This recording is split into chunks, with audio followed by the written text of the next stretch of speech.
PN Studio, it's time for live and local sports talk. It's the Sam Bourquin Show. I'm ready. Give the show a call at 330-821-1310. Good call, meatball. Watch the Sam Bourquin Show on the AM1310 Facebook page, the Q92 YouTube page, and on X. This is the Sam Bourquin Show on AM1310 WDPN.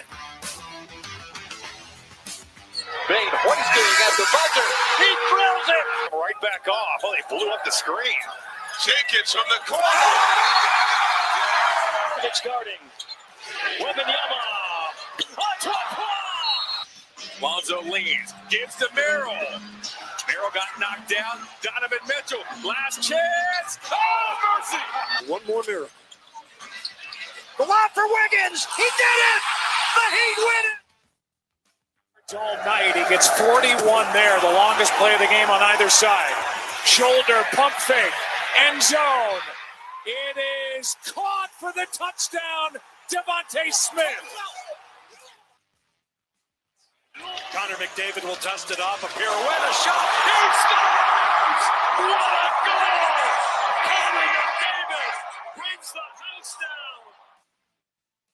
Exciting stuff last night. NBA, NHL, NFL. It was all going on last night. We welcome you into the Tuesday edition of the Sam Bourquin Show, AM 1310 WDPN. You can watch and listen to us on the AM 1310 WDPN Facebook page, our X page, our Twitter page, the Q92 Radio YouTube channel. Sam Bourquin here, Ryan Rainsberg on the other side of the glass as we get things rolling here on a sunny but chilly Tuesday afternoon. Looking for a high maybe, well, I think we've already reached our high. About 35, 36 degrees today. That's all the warmer it's going to get. But no precipitation, and we got a little bit of sunshine. We can enjoy together here for the next couple of hours before before the old sunset here, a little bit after 5:15 or 5:20. But welcome in, everybody. Hope you're having a great day. We certainly do appreciate you joining us here on the program. We have got a lot of stuff lined up for you today. We're going to touch on it. Today's going to be one of those cornucopia days, a day at the sports buffet, if you will. We're going to talk about that crazy Cavaliers-Miami Heat finish from last night. I mean, come on. Seriously? 0.4 on the clock? I should have been able to turn that TV off and walked away with a win. We didn't.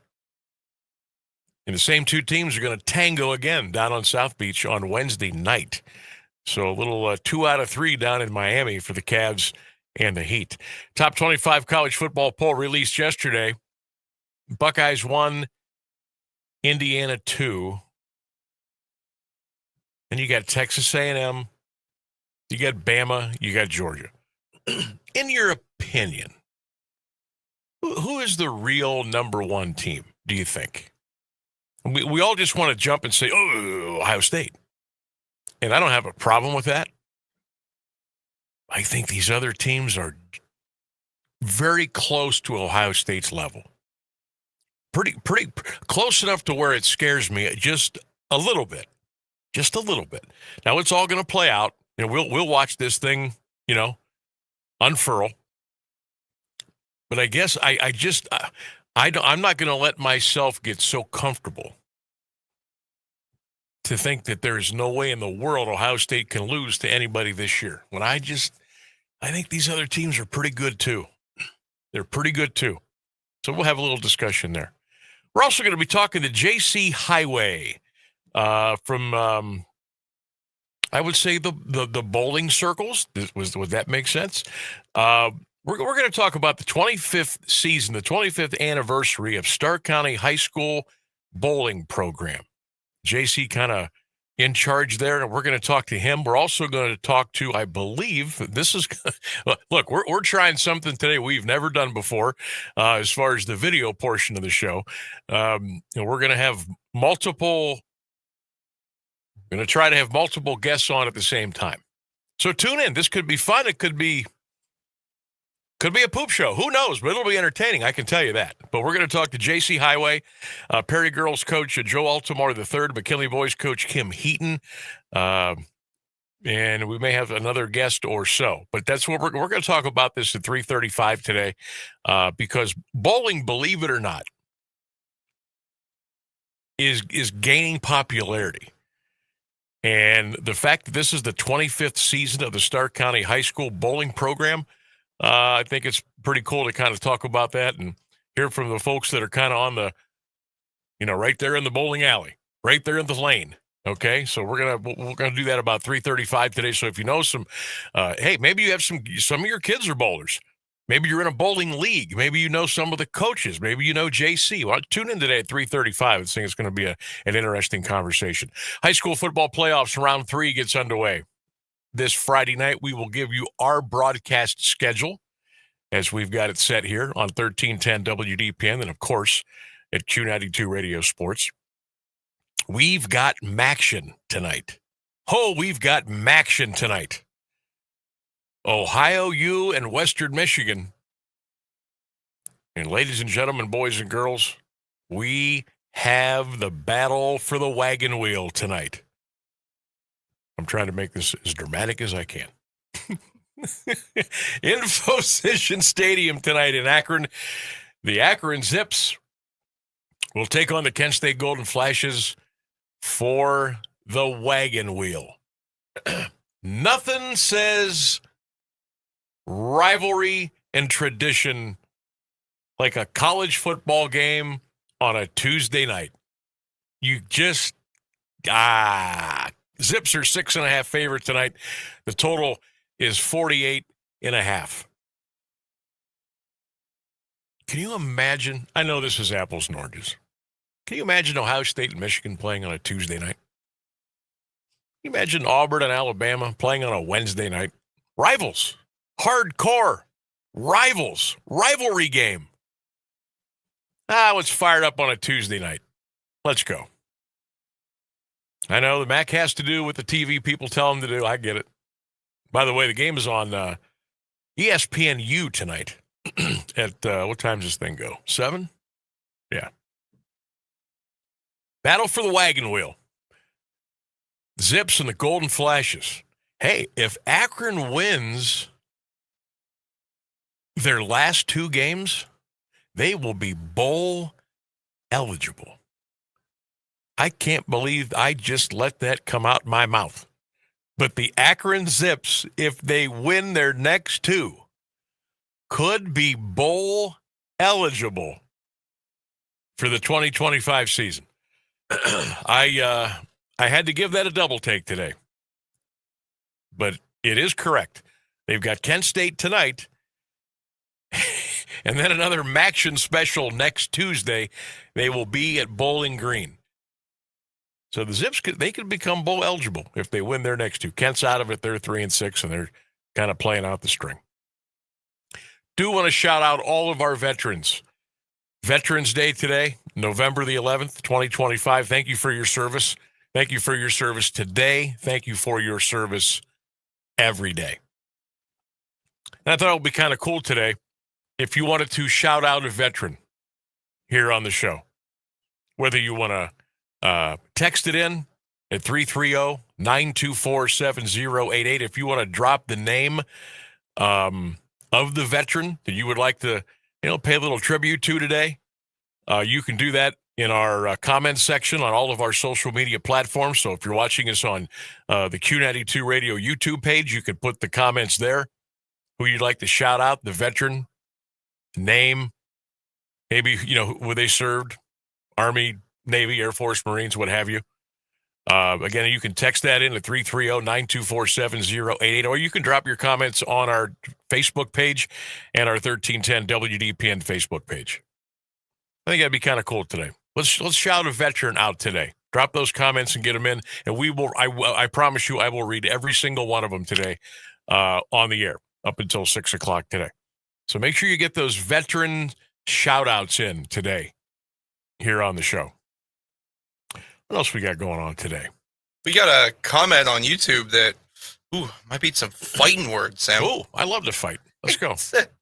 Says, could be fun, could be a poop show. Sounds like Mount Union football these days. Hey, who sent that in? That was Dawn on YouTube. Don or Dawn? Dawn. Is that Dan?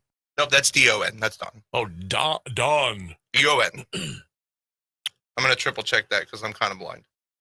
Yeah. So read that again. I have to get a comeback ready. What was that again? I know, we got purple suit in here too. Could be fun, could be a poop show. Sounds like Mount Union football these days. Wow. That's not my words.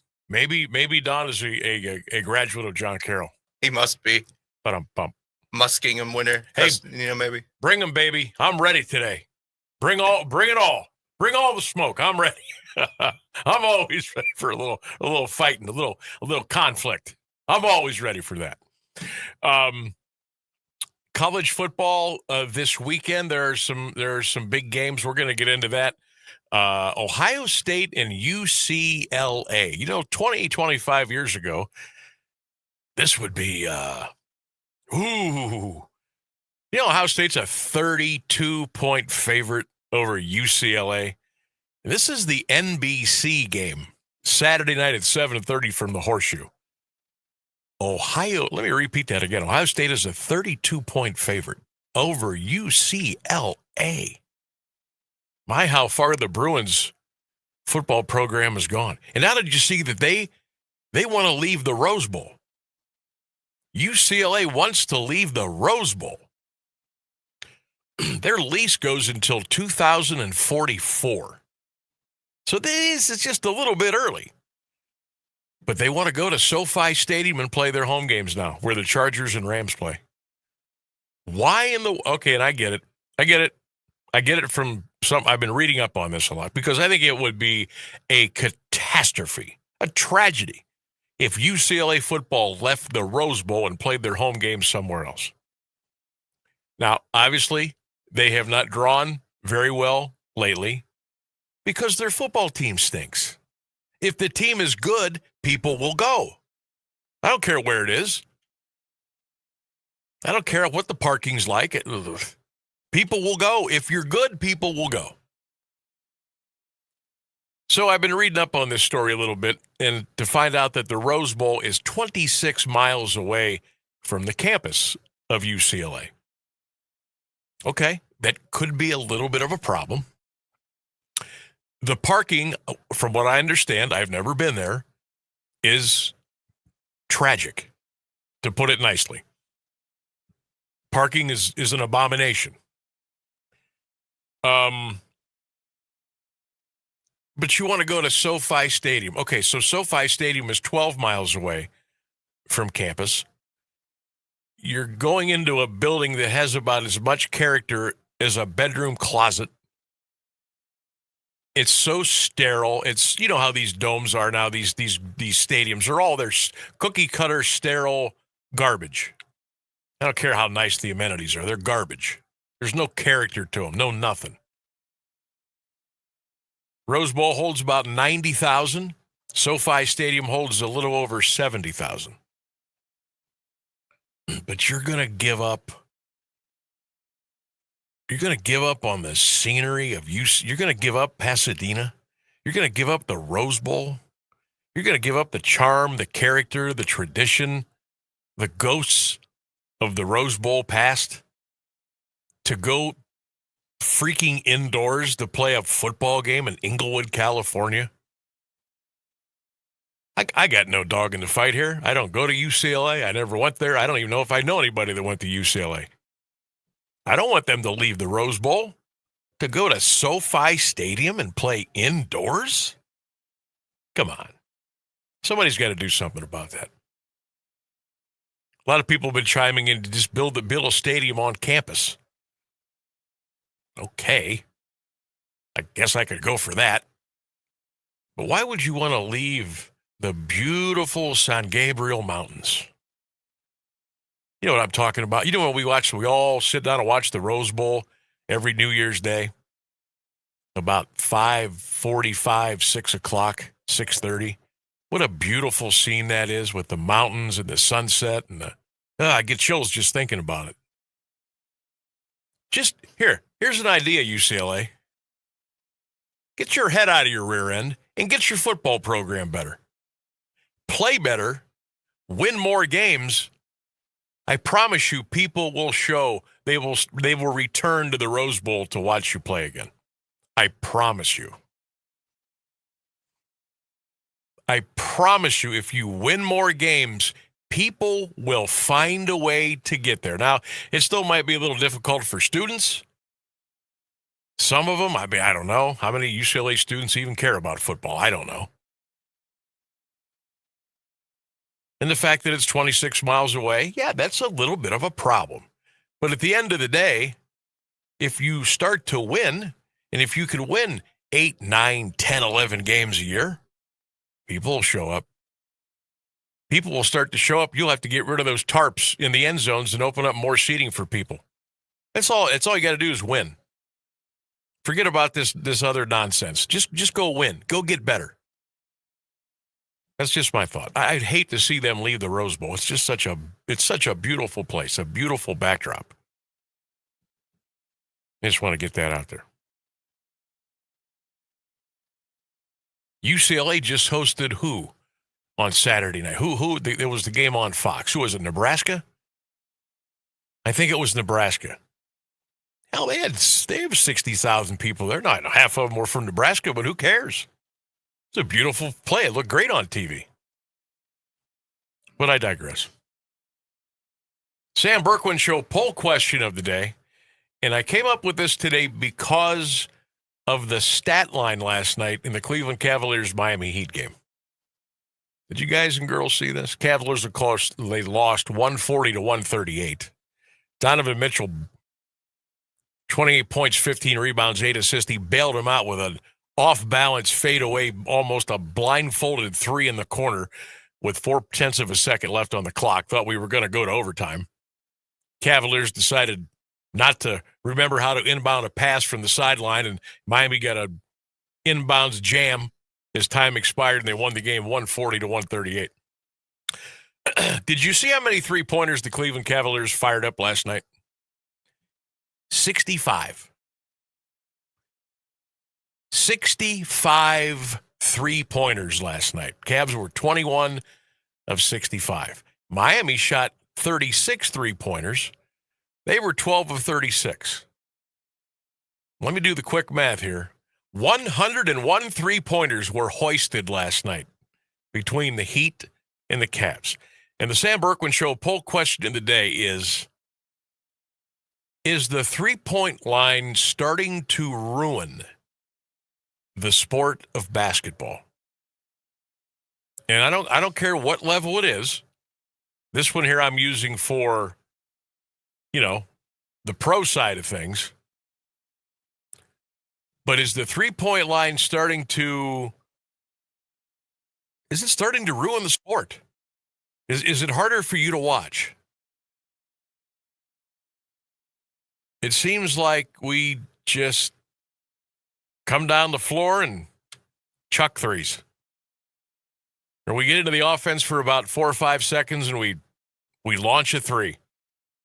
We're coming down on a fast break. 3-on-1. Somebody chucks a three. Is it getting like too predictable? Is it harder to watch? Is it ruining the game? Is it starting to ruin the game? I just want to get your opinion on that. That's the poll question of the day. Is the three-point shot starting to ruin the game of basketball? Get those comments in, 330-924-7088, or you can drop your comments on all of our social media platforms, especially on the Q92 Radio YouTube channel. Shout out Mike Voorhees listening in. Hope you're doing well, my friend. Get those shout-outs in, too, for your veterans. Shout out your veteran. We'll give them a little love here on the air today. We'll be with you until 6 o'clock. Just drop their name in the Air Force, Navy, Marines, Army. Let us know as we continue to thank those who served us. It's the Sam Bourquin Show. We'll take a quick break. We'll come back with more. 1310 WDPN. Of all the ways to get ahead in life, we're one of them. And we're legal.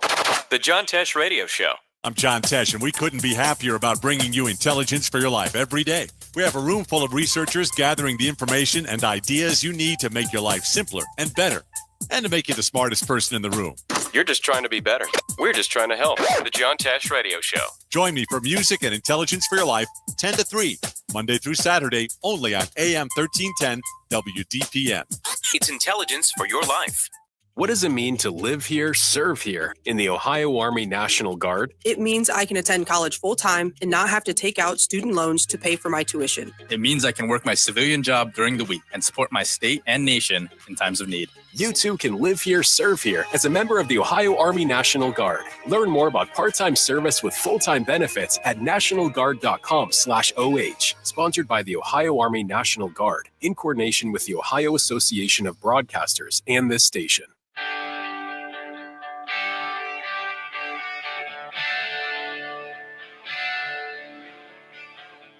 1310 WDPN. We got about a minute before we get you to the bottom of the hour.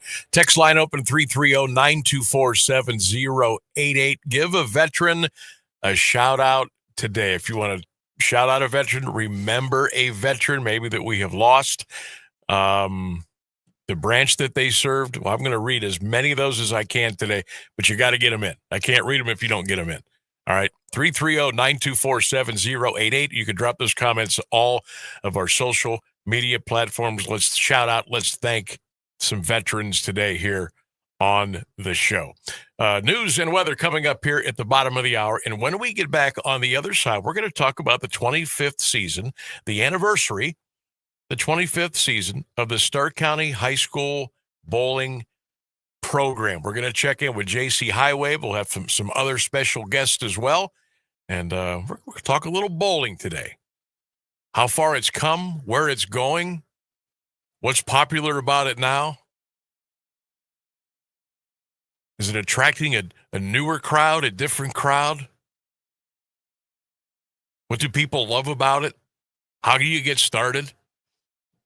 I think this will be fun. We'll get that coming up here after the break. Stay with us. More to come. 1310 WDPN. Now, the latest area news on AM 1310 WDPN.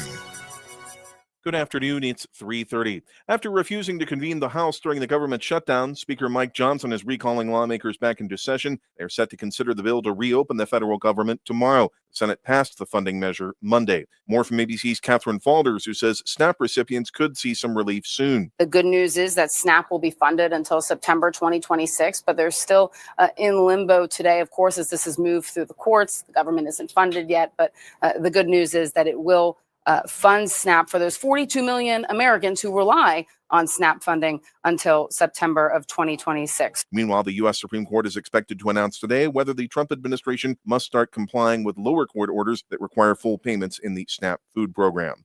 The southeastern United States has plunged into record low temperatures, affecting 18 million people under a freeze warning across Alabama, Florida, and Georgia. Cold spell moved from the northern plains and brought an abrupt transition to wintry temperatures. Some daily records were broken, including a low of 28 degrees in Jacksonville, Florida. In that state, temperatures led to a falling iguana advisory as the iguanas froze into survival mode and fell from trees. Meanwhile, parts of the Great Lakes and Northeast experienced significant snowfall, causing hazardous driving conditions. Forecasters expect temperatures to rise by the end of the week. President Trump spoke today at Arlington National Cemetery in honor of Veterans Day and thanked veterans for their service. ABC News White House correspondent Karen Travers has more. This was the president thanking service members who are currently serving in the U.S. military for what they do, the sacrifices they make, that their families make, so they can go around the world and protect America. He also honored the 1 million Americans who died while serving their country. The president said America stands tall because veterans stood strong. And he said that American warriors never quit. By Heart, which makes organic infant formula, has recalled all of its products sold through the U.S. amid a growing outbreak of infant botulism. A California health official says the outbreak, which started in August, has now sickened at least 15 infants in 12 states. No deaths have been reported. By Heart officials say parents and caregivers who have the formula in their homes should stop using it immediately and dispose of the product. The most recent cases were confirmed earlier this month. It's 37 degrees in Alliance at 3:32. This is WDPN News. I'm Jeff Mears. Meteorologist Mark Johnson has the latest forecast on AM 1310 WDPN. Drying out for the afternoon hours with sunshine moving in. It's still going to be blustery. A high 37 cold degrees. Grab that coat. Overnight, a little light snow here and there with a low near 30. I am Mark J. Weather from 3 News.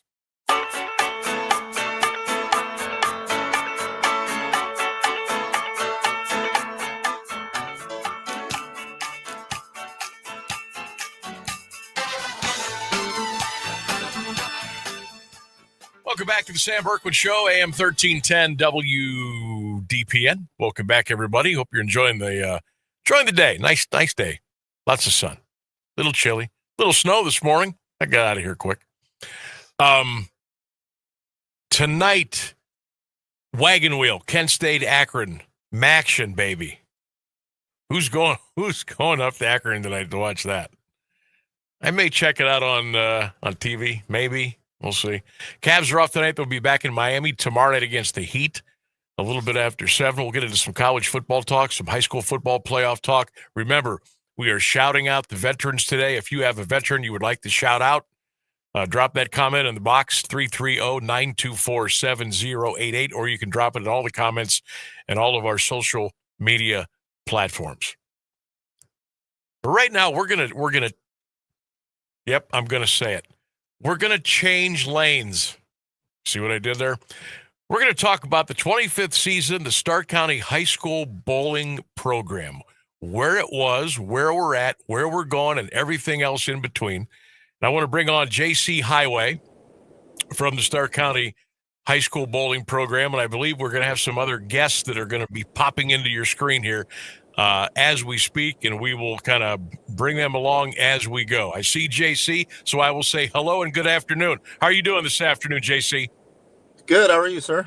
I'm good. Appreciate you coming on today, and well, heck, you kind of helped us put this together for that, yep, for what that's worth, and we do appreciate that. But who are we going to be speaking with today? I've got a couple of names, and I just kind of want to make sure the folks that are watching on the screen here don't get too confused as we bounce back and forth. But who do we have this afternoon to talk a little bowling?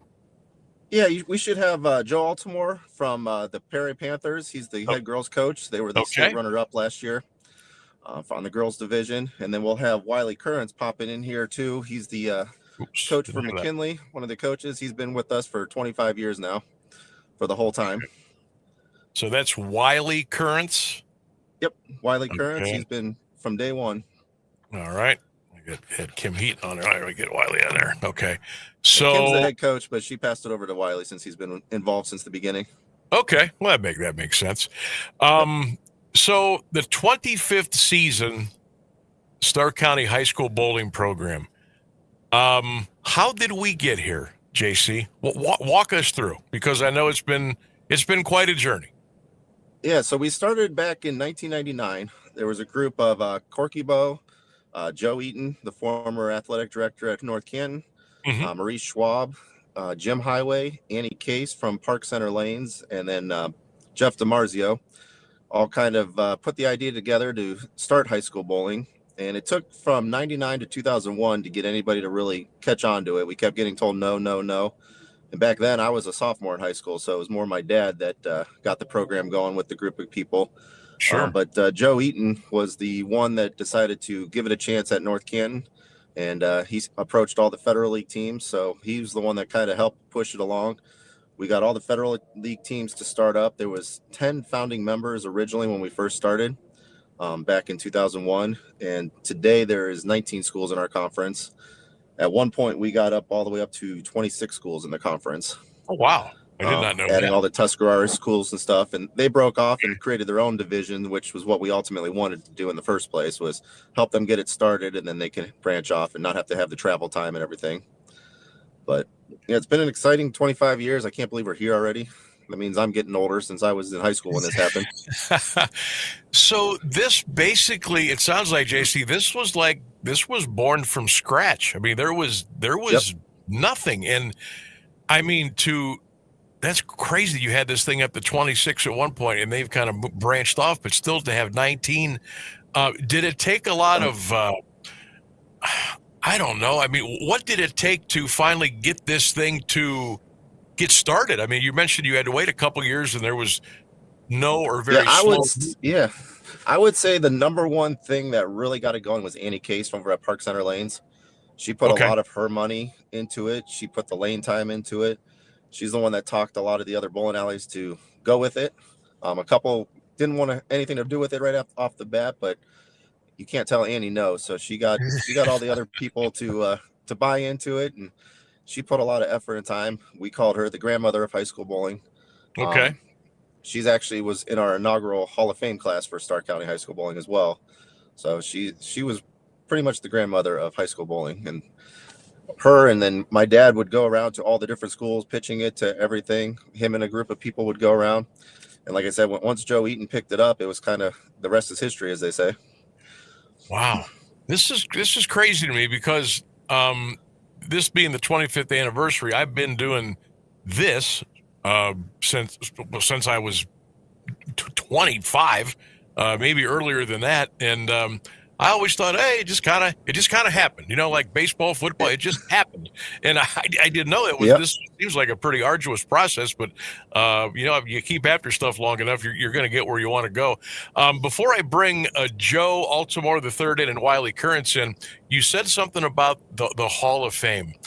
How many years has a class gone into the Hall of Fame? What is it like? Where can people check records out, see who the classes are, and things along those lines? Yeah, so we started it back in 2019. It was kind of just an idea I had when every year I try to add something to the program. So that was one of the ideas that I came up with. I'm like, we're getting older. There's a lot of people that have come through. Let's honor those that have made a difference in the community and to the bowling. So in 2019, we started it. We put our first class in. Like I said, Annie was one of the first ones to go in. And then 2020, of course, hit, and we kind of stopped it for a few years, but we've picked it up the last 3. So we've got 4 total classes now. People can go to our website that were high school bowlers in the Stark County program and apply for or nominate somebody to go into it for next year.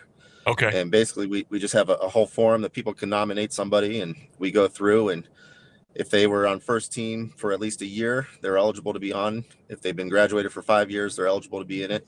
So we kind of just take all the nominations and we kind of vote on it, pick on who we want. And then we have met our end of year banquet for all the awards for all the schools. We also bring in the Hall of Famers and present them their Hall of Fame induction as well. Very nice. So what is that?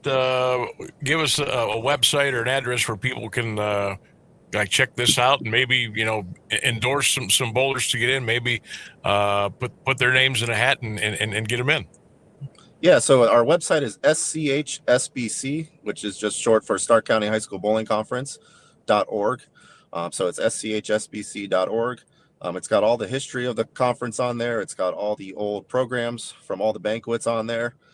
We do Bowler of the Week on there, all the stats, averages, you name it. If it's part of the Stark County, it's on there. And we just updated it. I should say I just updated it last year. So I put a lot of time in there. So go in there and find your name from the past and find out what you want about high school bowling. All right. SCHBC.org. That's SCHSBC. Oh, I'm sorry. SCHBC.org. All right. There we go. That sounds good. Okay. JC Heighway is our guest, and we're going to bring in a couple more. There it is. www.schsbc.org right there on the screen. Okay, let's bring in from the Perry girls, Joe Altamore III. Joe, welcome to the show. And I want to bring in Wiley Currents from the McKinley boys bowling. Wiley, good afternoon. How are you today? Great. And yourself? I'm doing well. Okay, looks like we got Wiley. Yeah, we our fourth person has not joined the studio yet. Okay, so we got Wiley, and we're still waiting on Joe. Okay, so yeah, he's over at Hall of Fame Lane, so he's having trouble connecting. He just texted me. You know what? My phone has been blowing up with a 477 number. That's got to be who it is. But they're calling, and unfortunately, I can't make a phone call right now. So hopefully, as soon as we can get this worked out. Hey, there's another one. Boy, they're coming in fast and furious. Okay, so Wiley, again, welcome to the show. And how did you get started in bowling? And then we'll kind of go from there. Okay, back when they started the bowling, McKinley needed another bowling coach. And back at that time, I belonged to the Canton Bowlers Association. And one of the secretaries there asked me if I wanted to coach. And I said, sure, I'd love to. And it's been 25 years. Okay. Hey, you liked it, huh? Yes. You got in there, you liked it. In your eyes, in your mind, Wiley, how far has the sport of bowling come? Maybe not just within the last 25 years, but maybe longer than that. Well, it's came a long way, and it's kind of tough because we lost so many bowling centers in this area. So it's hard to find a place that you can get in if you're not in the league, because it's just popular. What do you think has made why the growth, do you think? Because I see just with my eyes, especially like the high schools that are fielding teams now, the tournaments, a lot of the bowling alleys or the bowling houses, as they used to refer to them, are packed. Like at night during the week, during the weekend, there's leagues, there's all kind of stuff going on. When did that start to catch, do you think? That probably when glow bowling started. Okay. And the kids can come out through the winter after they come home from the football games. They come to the bowling centers and they got the lights flashing, and some of the balls change colors when they go down the lane. And the bowling, if you got a grandfather, you can go bowling with a grandfather. You know, age has no limit for bowling, and I think it's just a family sport. Yeah. Where do you see it going as far as the high school ranks are concerned? I mean, are schools, are they getting like enough kids to come out, boys and girls? Are they able to field a JV, a varsity squad? And what you see, what do the numbers look like, and where could that go over the next 5, 10, 15 years? Most of the time, most schools can field the varsity and the JV. Bowling has a lot of colleges now give scholarships out for bowling, and I think that's another area that the kids can get in because of the scholarships. JC, I want to kick it back to you. How has bowling come along in your eyes over the decades? And Wiley mentioned like the Glow Bowl. They made it fun, maybe made it a little hip. People got interested in it. In your mind, how has it grown? And maybe what are some things that maybe need to happen down the road to keep it at this high level? I think it's grown just based off, like he was saying, the popularity of the glow bowling, getting kids out. I mean, basically when it's cold out, we live in Ohio. Let's face it, there's not a lot to do in the wintertime. So I got my 2 kids in the Saturday morning league, and we just get them in there. And at first they don't want to do it, but once they start doing it, they want to keep going back. So it's kind of a sport that you get hooked on. You might not necessarily think you like it at first, because like my first love was always football. I was a kicker, punter, and right. I remember. Pulled back from over the years. I just keep getting pulled back into bowling, whether it was coaching at North Canton or starting the Walsh University program. Like every time I try to get out of bowling, it keeps pulling me back in. So I keep doing that in the future. Yeah, when I saw your name and Lauren was helping to put this thing together, I was like, Heighway. He's a football player. What's going on with bowling? Because I remember you wore number 17, did you not? Yep. Yeah. Wow, you got a good memory. I know. Well, some things I remember, yeah. But I was like, okay, this guy's a football guy. But hey, I'm glad to see you've kind of, spread out here a little bit. And Wiley, when did you start bowling? When did you first pick up a ball and let it fly? I was out of high school, and the company I worked for, one of the guys there asked me if I want to come out for bowling. I said, yeah, I'll try it. And so I drove all the way to Alliance for my first league. And believe it or not, I was the anchor guy with a 140 average. So we didn't win very many games. Hey, nothing wrong with 140. I'm lucky to get a 14. 140 is pretty good. We are celebrating the 25th anniversary of the Stark County High School Bowling Program. We're joined by JC Heighway, and we are joined by Wiley Currents, a member of the McKinley Boys bowling staff. We're trying to see if we can get Joe Altamora the third in. We have him. I'm going to add him right now. All right, Joe is about to pop up on our screen. There here he in is. 3, 2, and 1. Joe, good afternoon. How you doing this afternoon? Doing well, Sam. Thanks for having us. Hey, there you go. You got the backdrop and everything going there. So Yeah, we're in the concourse of the bowling alley right now because we couldn't get cell phone signal. I appreciate you working extra hard today. Now we got everybody on here. So, Joe, the 25th season of the Stark County High School Bowling Program, what does that mean to you personally? I'm pretty excited. Back when I was in high school, we did not have this. So for 25 years, for it to stick together with the work of like Annie Case and Russ Warrington back in the days, it's very, I guess it's all the work, basically put together that they did, and it stayed together, obviously through the help of JC, his dad, Jim, and all of the coaches for Stark County High School Bowling. It's definitely been a work in progress. So when did you first pick up your love for the sport of bowling? How old were you? I was 5. Oh, wow. So I've been bowling for, like 50 years. So 5 years old. Do you remember how heavy the first bowling ball was when you picked it up? What did you think? I'm lucky if I remember 2 days ago. No, to be honest with you, I mean, back then, it was one of them things kind of like what I overheard Wiley saying in JC. You get in the bowling center, you get kind of hooked on the stuff. You don't remember all that. You remember all your friendships, all the relationships you built. And I'm just glad to be able to give back to the sport. Yeah, and I think that's kind of where we're at here. Everybody that plays a particular sport, it's not necessarily the sport. It's the friendships, the camaraderie, I mean, you can be friends and hang out with people for 5, 10, 15, 50, 60 years after you've done that. And you tell the stories, and of course they get embellished over the years, but that's what makes it fun. And bowling can be a lifelong thing. And I'm not sure if all the youngsters realize that now, but they certainly will as they grow older and their friendships get more special. And hey, let's go hang out at the bowling alley. Let's go out on a Saturday night or whatever, and you can have hours and hours of fun. And do you think that the sport of bowling itself, what kind of a place is it in now for, let's just say, I don't know, maybe kids starting at the age of like 13 or 14 all the way through the adult age? You guys can all jump in here and answer that if you like. Yeah, my opinion. I'm sorry. I was going to say my opinion is the fact that with the high school stuff that's going on now, I think that's contributing to the return of bowling. We're down some bowling centers in this general area. There used to be a ton more. A lot of the industry has gone away. So the fact that the schools are doing this and getting kids back involved, I think is going to pay off in the long run.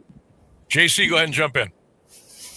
Yeah, I was going to say kind of the same thing. It gives kids an opportunity to represent their schools that might not necessarily have another opportunity to. Every year at the banquet, we have all the kids stand up that bowling is the only thing that they do for their school. And it's about close to 50% every year. Okay. And it just gives them a way to represent, to show school pride. Yeah, no doubt. Wiley, what do you got? Yeah, and if you look back when we first started, most of our bowlers came from the junior leagues. Their dad bowled, their grandparents bowled, so they was at the bowling center. Nowadays, probably even this year, 80% of my bowlers are new bowlers this year. So, so the sport is definitely picking up through the high school kids. You mentioned the bowling center, the bowling houses. We're down a couple. Let's give credit and shout out the ones that are still around and doing great things. And again, JC, if you want to take the lead here, where people can go, they can get involved. There's leagues to sign up for. I know a lot of the high schools are doing matches at a lot of these different places. But what are the ones that are still around and they're operating at a real good level?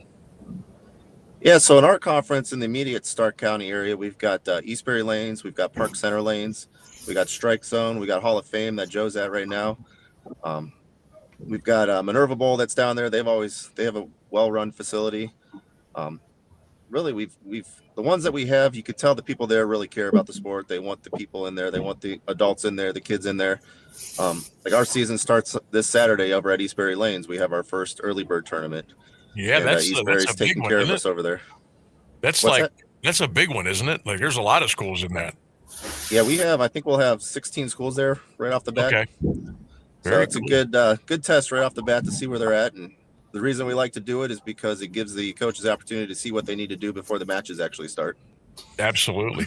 Joe, I see you got some folks behind you. If you want to introduce them and who they are and what they do, and if they want to jump on, they can feel free. If not, you can carry the bowling ball for them. What we got? Well, first up to my right is Ariel Clapper, Hello. senior, Hello, Ariel. and Alex DeVore, also Alex. a senior. Hi. Okay. Both of them are state finals. We took second place last year in D1 state finals. So these two girls bowled fantastically, along with 3 seniors that graduated: Kylie Poling, Jenna Boyer, and Avery Wilt last year. Jenna currently is competing for Indiana Tech right now in the bowling, so we're pretty happy for her. She's going to be competing this weekend, I believe, as a varsity as a freshman. Oh, wow. So Okay. Very nice. Well, I'll tell you what, Jenna and Avery, welcome to the show. Congratulations on all your success. When did you both get started in bowling, and how has it kind of grown on you over the years? What do you really love about it? I started my 8th grade summer. I had a friend that she went to I was at her house for her mom was babysitting me over the summer, and she said, "Hey, Perry has an open bowling through the summer camp." And she's like, "Do you want to go?" And I was like, "No, not really." She ended up making me go anyways. And then now here I am bowling, and it's my favorite thing to do pretty much. I'm here maybe 3 days a week. Okay. Very nice. I got started as a freshman. I knew I wanted to bowl over the 8th grade summer for the year. I'm not going to lie. My main objective was to get out of gym class, and Steve was actually right behind me in choir and asked me when tryouts came if I was going, and I said yeah, and we ended up going together, and I think we've stuck together for the past 4 years since. That's funny how things start, and I'll look now. You guys are really enjoying it, and there's a couple of really cool stories right there from Avery and Jenna. JC, I want to kick it back to you. I want to ask you about Roger Webb, who was inducted into the Athletic Hall of Fame this past September as the bowling coach. I got this note from our guy Dougie over in Perry. How about Roger Webb? Oh, Roger was a great coach for us throughout the years. He actually coached with Joe on the staff together. Roger went in last year. Him and his son were the first father-son duo to be in the Hall of Fame together for the Stark County High School Bowling. Both really nice people, really good bowlers. When you're bowling against him, you got to bring it. That's for sure. No doubt. Where did my man Wiley go? Did we lose him? I think his camera has frozen. His camera frozen. All right, Wiley, you still there, bud? Yeah, can you hear me? I can hear you. Okay, I can hear you. Can't see us, but I have one of my bowlers here. I'm going to let him talk. Okay, go ahead. Tell us who we got, Wiley. We'll bring him in. Hi, I'm Caden Wilson. I'm one of the senior bowlers here in the team. What's up, Caden? Not too bad. How about yourself? I'm doing well, man. When did you start to get into bowling, and how far do you think it's gonna take you? Well, I started my sophomore year. My dad kind of brought me out one day and just taught me how to bowl. So I kind of started there, did some leagues with him, found out the McKinley had a team running. So I thought I would try out, and we're here now, and I think I'll probably keep bowling until I can't walk anymore, I guess. That sounds like a plan. I want to ask. I'll have Caden go first, and then Jenna, and then Avery. What are your best scores, and have you been close to a 300 ever, practice or match or whatever? Caden, go first. I think the closest I've ever gotten was a 210. Okay. That's the highest score I've ever gotten. Nothing wrong with that. Jen and Avery, how about you guys? Sam, just one correction. This is Ari and Alex. Ari and Alex. Yeah, sorry. They are my seniors this year. They're returning from last year's state runner-up team. All right. I knew with all these. Sorry about that. No, that's my fault. I knew I would screw that up. So Ari and Alex. All right. So Ari and Alex. Anybody close to a 300? What's your highest score? My highest score is a 279. Ooh, very good. Very nice. My highest during competition was, I think, a 247 at states last year, and then I recently rolled a 250 6 at our open bowl for Perry. Very nice. Well, congratulations to all three of you. That's really awesome. What about the expectations for both teams this year, McKinley and Perry? If the players want to jump in, and coaches, what are you looking for? Is how well you can go, how far you can go this year? We're hoping to go back to states again for the 10th year in a row for Perry. And Perry girls were federal league champions the past 2 years. Or a couple of years, I'm not sure. And we hope to be able to carry on that title again. I say, and then carry on, hopefully this year, get the state title since we were so close last year. Right. Say losing that last year was emotional, but also a good start to a refresher of the upcoming year and what we can do. Very cool. Caden, how about the Bulldogs? What are we looking at? Well, like Coach said, we have over 80% of our bowlers are new. So, I mean, all of us are still learning, but I do expect us to go deep into playoffs. Very good. All right, JC, I'm going to wrap with you. And again, I thank you for kind of helping put this together. The bowling today, 2025, what should people know about it that they don't know about it? If they're new, if they're curious, if they want to know how it has been coming along the last several years, what would you say? I would say it's more competitive than what you're going to think you're going to see. Because a lot of people go in with the mindset of open bowling when they go into a bowling alley. When you go in and watch these matches, it's competitive. People are cheering each other on. You see the coaches working hard. You see the players working hard. I mean, everybody's in there to win. So it's not your average open bowling when you go to a high school match or a competition. It's You can see the work that's put in. You can see the talent that's there. You can see the effort that these kids are putting into their sport here. Very nice. 25th season Stark County High School Bowling Program. I'm going to make sure I get everybody's name in here. Wiley Currents, thank you. JC, thank you so much. And I want to shout out and thank Caden and Ari and Alex. Best of luck to everybody. Thanks for coming on today. And good luck the rest of the way, okay? Thanks, Sam. Thank you for having us. You got it. There you go. And, of course, you can check out schsbc.org. With all that's going on with the Stark County bowling scene. Hey, I think that went pretty well. Told you. Even though I called Ari and Alex, Jenna and Avery. I don't know where that came from. All I can say is that I didn't make any mistakes. So we appreciate all those folks coming on. And if you were a bowler, or you like to bowl, you're on a team or what have you, I hope you enjoyed that. It'll be up this will be up later in our podcast too, if you want to go back and listen and watch it again.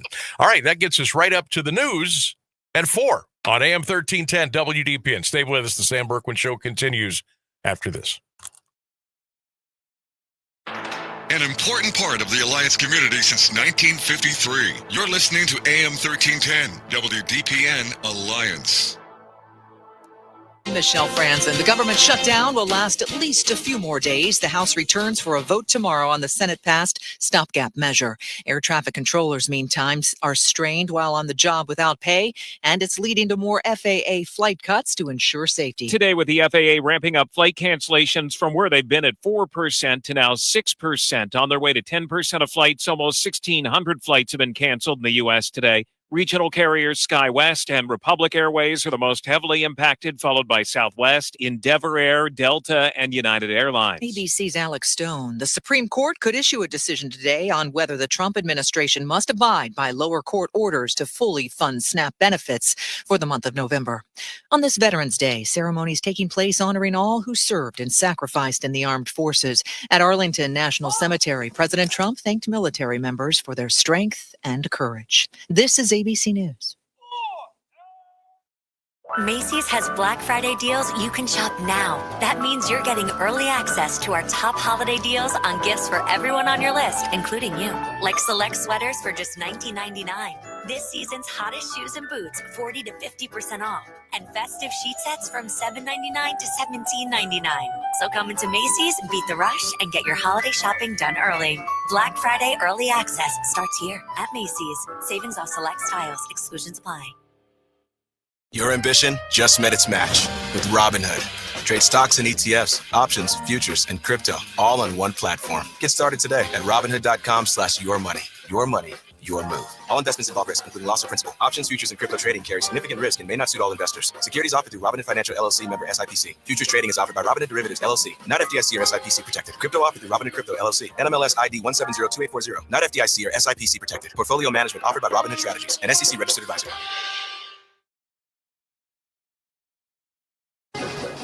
Now, the latest Alliance area news from Jeff Mears on AM 1310 WDPN.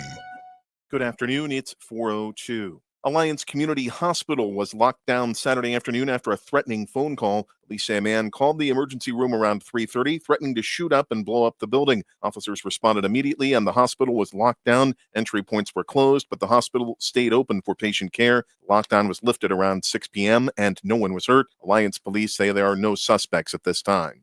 Canton police are investigating a hit and run that left a man with life-threatening injuries. Officers were called just after 7 Friday night to the 200 block of 12th Street Northeast, where a pedestrian had been hit. Police say 67-year-old James Hill was crossing Market Avenue North when he was struck by a dark-colored vehicle that took off after the crash. Hill was taken to Mercy Hospital. Anyone with information is asked to call Canton police. The Canton Metro Crash Team is investigating. Citing unruly behavior and online threats, Canton City Council has discontinued the public speaks portion of its meetings. Members cited recent outbursts and several cited threatening comments and doxing and blackmail threats online. Majority Leader John Mariel said the FBI is investigating online threats to leak Social Security numbers of members and other city employees. The spokesman for Ohio Attorney General Dave Yost's office says the state sunshine law does not require a public body to give the public an opportunity to comment. Monday's vote was 8-2. Plans for a new housing development in Plain Township are facing opposition from neighbors. Developers want to build 120 single-family homes on 59 acres near the former Sanctuary Golf Club. The Ivy Reserves project requires a zone change from single-family to planned unit development. The repository reports residents around Elmhurst Avenue and Ivy Street say the plan is too dense and would cause more traffic and safety issues. A public hearing is set for tomorrow at 6 p.m. at Plain Township Fire Station Number 1. The Zoning Commission will then decide whether to recommend approval to trustees. Goodwill Industries of Greater Cleveland and East Central Ohio is leading a new effort to improve health and wellness in Stark County. The program, called Connect Well CIE of East Central Ohio, uses the Unite Us platform to link hospitals, social service agencies, and community organizations through a single referral system. The goal is to make it easier for residents to access care and resources when they need them. The initiative launched November 4th and involves partners including Altman Health System, Stark County Mental Health and Addiction Recovery, and local foundations. A missing adult alert remains in effect for a Columbiana County man who hasn't been seen since Wednesday. 47-year-old Michael Arnado left his home on Campbell Road in Hanoverton and is considered at risk. He is white, 5'7", 150 pounds, with brown hair and gray eyes. Arnado is insulin dependent and suffers from memory issues. Columbiana County Sheriff's Captain Ryan Pike says Arnado's phone was found near Highlandtown Lake. A drone search turned up nothing. Authorities say he could be driving a blue 2016 Hyundai Accent with Ohio license plates JLU4542. Anyone who sees him or the vehicle should call 911 or the Columbiana County Sheriff's Office. Sebring Village Council approved several public safety measures Monday, including a 2-year dispatching contract with Smith Township. Council also heard first readings on new dispatch agreements with the Homeworth and North Georgetown Fire Departments and passed updated fencing regulations for homes, businesses, and swimming pools. A special prosecutor will handle the domestic violence case involving Sebring police officer Dylan Vesey. Eric Fink, an assistant prosecutor for the City of Alliance, will take over. Vesey was arrested October 31st. He was arraigned Thursday, and the case was moved from Sebring to Mahoning County Court in Boardman after Judge Joe Schiavone recused himself. A preliminary hearing is set for November 25th. The federal case against 2 Youngstown men accused of killing a postal worker may be delayed because of the government shutdown. Defense attorneys for 44-year-old Thomas Sledge have asked a judge to postpone a witness testimony, citing funding and staffing shortages caused by the shutdown. Sledge and 24-year-old Caprice Sledge were charged in the March 2024 murder of John Day Davis, a letter carrier found shot to death inside his postal van in Warren. Federal prosecutors have not yet decided whether to seek the death penalty. The trial remains set for February 17th. A new plaintiff has been added to the federal suit against Youngstown Ursuline High School. Amendments added to the suit late Monday also included 4 new victims and locations in addition to the 3 already listed. The high school administration, football coaches, 11 players, and the Youngstown Catholic Diocese are accused of hazing and sexually assaulting players during a team trip in June. The complaint alleges similar conduct occurred on trips as far back as 2022. Athletic director John DeSantis and head football coach Dan Reardon were reportedly notified, but no action was taken. The new plaintiff, who has transferred to another district, was alleged to have been hazed during a football camp trip in Ohio, Indiana, and Wisconsin last year. A 17-year-old Struthers High School student is in custody after police say he sold drugs to other students across multiple districts. Poland Township Police and the Mahoning County Drug Task Force arrested the teen at school Monday after finding THC cartridges on him and more in his car. Officers had searched his Saginaw drive home earlier, where they found 3 pistols, THC cartridges, and psychedelic mushrooms. Police say the teen is facing gun and drug charges. He's being held in the Mahoning County Jail and will face a juvenile court judge. It's 36 degrees in Alliance at 4:07. This is the local edition of WDPN News. The forecast is next, a service of Canterbury Villa of Alliance. I'm Jeff Mears. This WDPN weather is brought to you by Canterbury Villa of Alliance, where your loved ones become family. Schedule a free visit today by calling 330-821-4000. All right, drying out for the afternoon hours. It's going to stay cold and windy with some sunshine. Our high 37 degrees. Overnight, a little light snow before midnight. A colder low near 30 degrees. I am Mark J. Weather from 3 News.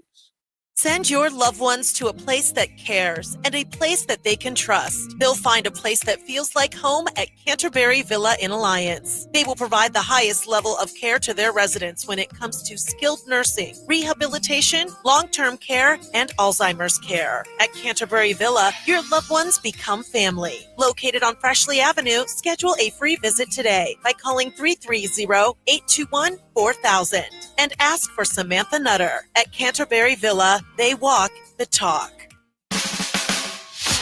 Live from the AM1310 WDPN studio, it's time for live and local sports talk. It's the Sam Bourquin Show. I'm ready. Give the show a call at 330-821-1310. Good call, meatball. Watch the Sam Bourquin Show on the AM1310 Facebook page, the Q92 YouTube page, and on X. This is the Sam Bourquin Show on AM1310 WDPN. Bane hoisting at the buzzer. He drills it. Right back off. Oh, they blew up the screen. Jenkins from the corner. It's guarding. Wembanyama. Lonzo leads. Gives to Merrill. Merrill got knocked down. Donovan Mitchell. Last chance. Oh, mercy. One more Merrill. The lob for Wiggins. He did it. The Heat win it. All night. He gets 41 there. The longest play of the game on either side. Shoulder pump fake. End zone. It is caught for the touchdown. Devontae Smith. Connor McDavid will dust it off. A pirouette, a shot. He scores! What a goal! Connor McDavid breaks the house down. AM 1310 WDPN. Welcome back to the Sam Bourquin Show on this Tuesday afternoon. Sam Bourquin on this side of the glass. Ryan Rainsberg over there.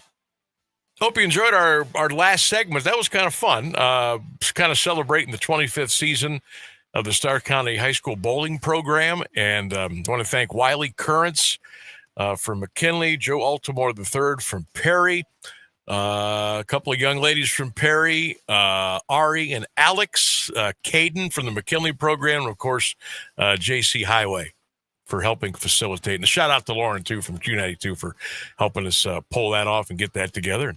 Great job by Rainsberg over there, and I thought that was fun. I thought that was a lot of fun, seeing that I don't know much about bowling, but I still thought that that was pretty cool. And again, if you missed that interview and you want to see it later or listen to it later, it'll be up in podcast on our social media platforms a little bit after the conclusion of our show today. That was fun. That was cool. Ryan Brayler of that segment said, love showcasing the student athletes in the non-revenue generating sports. There you go. Appreciate that, Ryan. That was a surprise to us, and we love doing it. There was a surprise. Yeah. There was a couple surprises during there, but that was fun. We had a good time with that.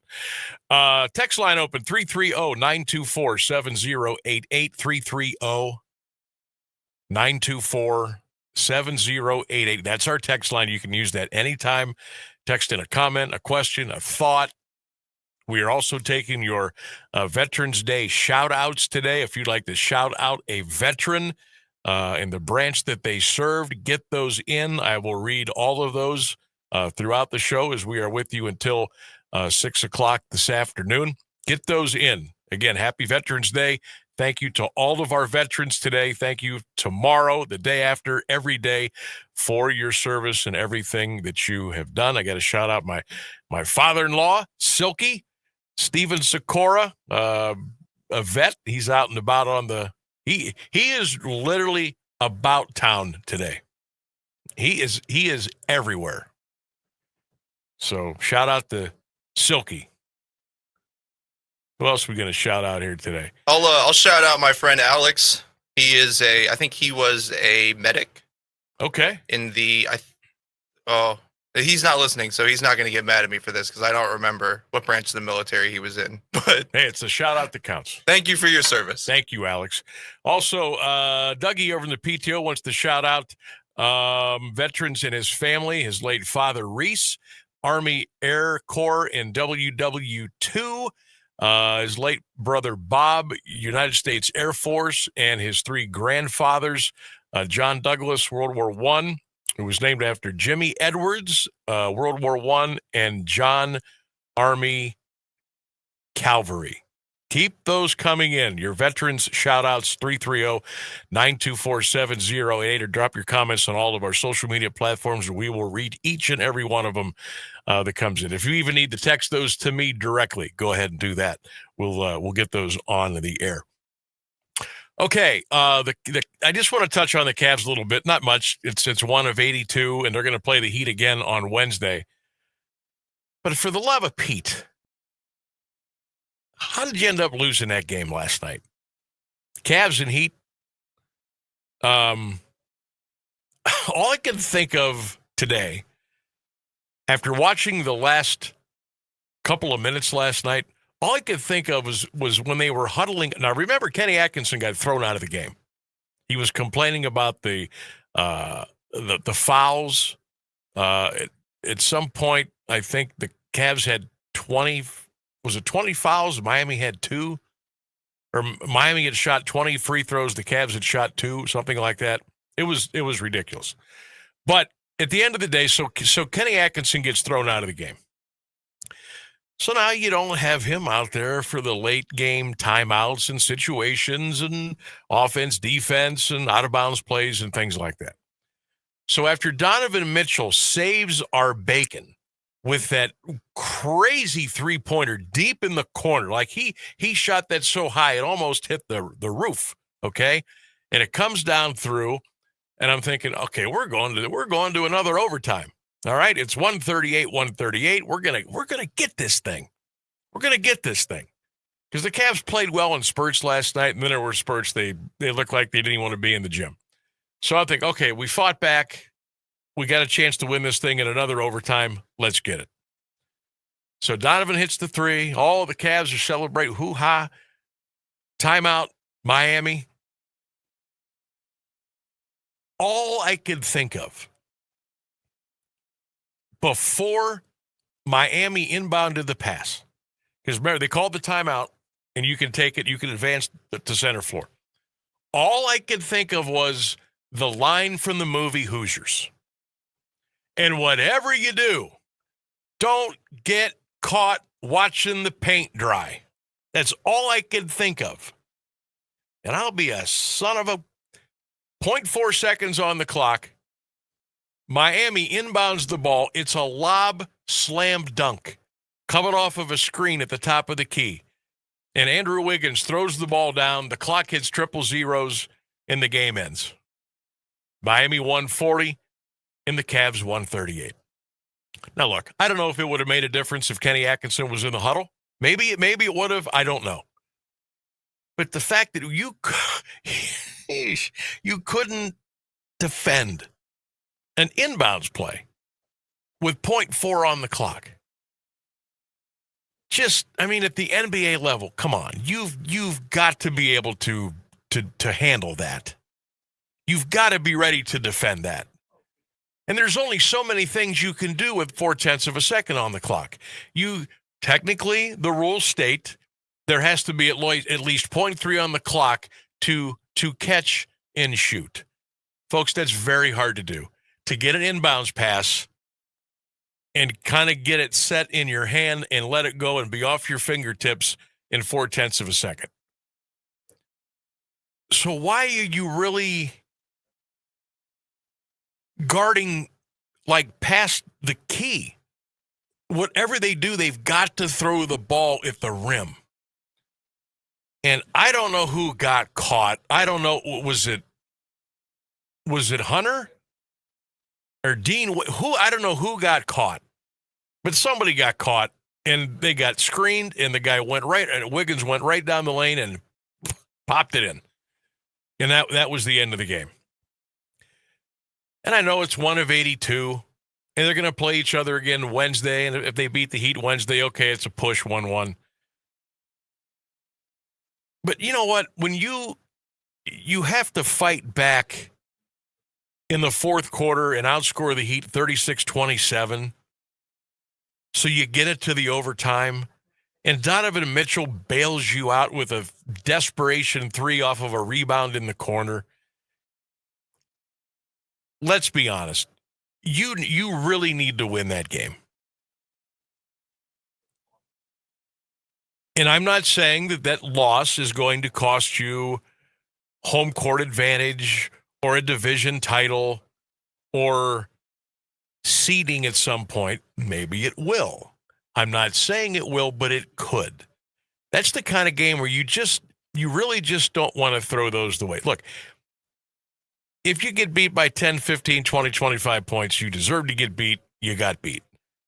Last night, you had a chance to kind of steal that game on the road and put yourself in a better position now of maybe getting a little sweep in Miami, which the Cavaliers, it's been hard for them to win down there. It's hard for a lot of teams to win down there. They call it the South Beach flu, right? Guys are out. They're on the town. They're having some pops. They're out dancing. They're out till 3, 4 in the morning. Oh, Sam, that doesn't happen. Oh, yes, it does.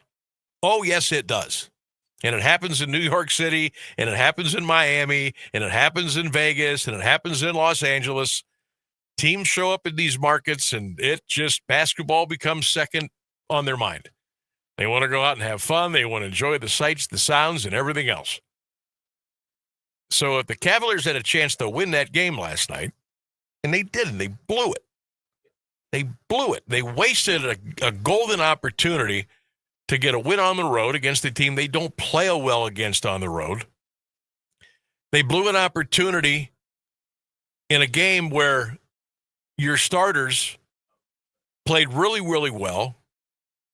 I mean, Donovan played 40 minutes again last night, 28, 15, and 8. Allen, 20 minutes, 14, 7, and 2. Hunter, 35 minutes, 23, 4, and 4. Mobley, 38 minutes, 21, 10, and 5. Tyson off the bench with 9 for Wade. Merrill had 12. You should have got that one. I was a little angry. I really was. I usually don't get mad at NBA games during the regular season. I'm like, there's always tomorrow. But I popped off the couch last night and I said a few words pretty loudly. And I was like, man, come on. You guys are better than that. They let that one slip away. Now, the other issue is Darius Garland went out again last night. May have re-injured that toe that he just had surgery on. We don't know the extent of it. Darius only played 18 minutes, but when he was out there, not bad. 11 points, 5 rebounds, 2 assists, 2 steals. And he had to go out. Didn't come back. I don't know if anybody knows anything within the Cavaliers organization. I don't know if Kenny Atkinson knows what the latest is on Darius Garland. But I'll tell you this, man. If we have to end up losing him for another long amount of time, that won't be good. And I know we played the first couple of the games without him, but you could see how much better this team is with him out there. And I know Lonzo Ball did a great job filling in. And I'm sure Lonzo is, I don't know, probably misses getting those minutes that he was getting when Darius wasn't available. But you don't want to miss Darius Garland again. You can't, you really don't want him to look. And I know it's only November, and this is a team that won 64 games last year. We couldn't get out of the second round. So if there was another setback, I just think it messes with the chemistry. Like when you get that starting five, that's why they call it the starting five. Guys know what everybody knows what everybody else is doing. Who's cutting, who's laying off, who's shooting, who's passing, who's faking. You just know. You're in concert, you're in rhythm. That's what it makes such a beautiful sport when everybody's doing what they need to do. I would hate to see if Darius Garland was going to be out for an extended period of time. I have not heard anything. I've been looking at the Cavs website all day. I've been checking out their Twitter feed, the beat writers. I have not seen anything yet. I have not seen anything yet. So the Cavs and Heat will battle Wednesday night down in Miami. They'll tip it off a little bit after 7. And we'll see if the Cavaliers can rebound and get that one. Oh, hey, we got a call from Marjorie Ewert. I hope I'm saying that correctly. Marjorie? Okay. She wanted to shout out a couple of military veterans in her family. Go for it. First of all, we have Stanley B. Knopfsinger Jr. of the Armory. Roger Ewert of the Air Force. Glenn Rogan of the Marines. Dave Knopfsinger, Navy retired. And her nephew, Nick Ewert, who is Ohio National Guard. Wow. Marjorie, thank you. Yes, and thank you, thanks to all the veterans and all the branches that they have served. That is really awesome. Thank you for calling that in. And I hope I got those correct. And how was the last name spelled? How was it? Ewert. Ewart. Ewert. Okay, that's like Stewart without the SD, because I kept thinking she was saying Stewart. All right. So Marjorie, thank you. Thank you for very taking much. the time and doing that. And we certainly hope that was really nice. Keep those shout outs coming in.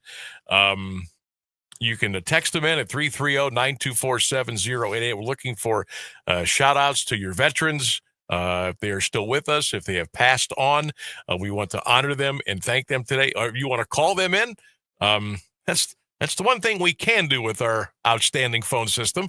You can relay that messages to Ryan, and he can relay them to me, and we can also get them on the air. Yeah, you can call me and put me to work. If you want to call in, that number is 330-821-1310, 330-821-1310. Okay, and that's the number you can call to get your veterans shout outs in today to the Sam Bourquin Show. Real quick NFL note before we go from Ian Rappaport on X. Free agent defensive back Asante Samuel, who had a spinal fusion procedure this offseason and was fully cleared. He is signing with the Pittsburgh Steelers practice squad, a prime landing spot for a former top-tier free agent. That is interesting news there. All right, we will take a break. We'll come back. 4:25 here on the Sam Bourquin Show. It's AM 1310 WDPN. We take this time to honor all those who have given their lives in service to the United States of America and the families they left behind. Their sacrifice will not be forgotten. This salute is courtesy of Wisman's Apex Tree Service in New Franklin, where they specialize in residential and commercial tree removals, proper pruning, and tree maintenance. Like them on Facebook and visit them online at apextreeohio.com or call 330-807-8398. 330-807-8398. Wisman's Apex Tree Service is saluting our fallen soldiers. Do you have trouble getting in and out of the bathtub? Are you afraid you'll slip and fall entering or exiting a tub? Safe Step walk-in tubs can transform your bathtub from an area of concern to a calming refuge. Call them today at 1-800-498-2098 and save $1,600. Safe Step walk-in tubs and showers are proudly made in Tennessee and offer an ultra-low step-in, avoiding that difficult climb over a traditional bathtub wall. They also offer a variety of therapeutic benefits that may help soothe your aching muscles and joints, increasing your mobility, boosting your energy, and improving your sleep. Safe Step walk-in tubs are designed to easily fit your existing tub space and are often installed in as little as one day. Just dial 1-800-498-2098 today to save $1,600 and receive a free shower package. That's 1-800-498-2098 for a free no-obligation consultation and to save $1,600. Safe Step walk-in tubs. Safety never felt so good.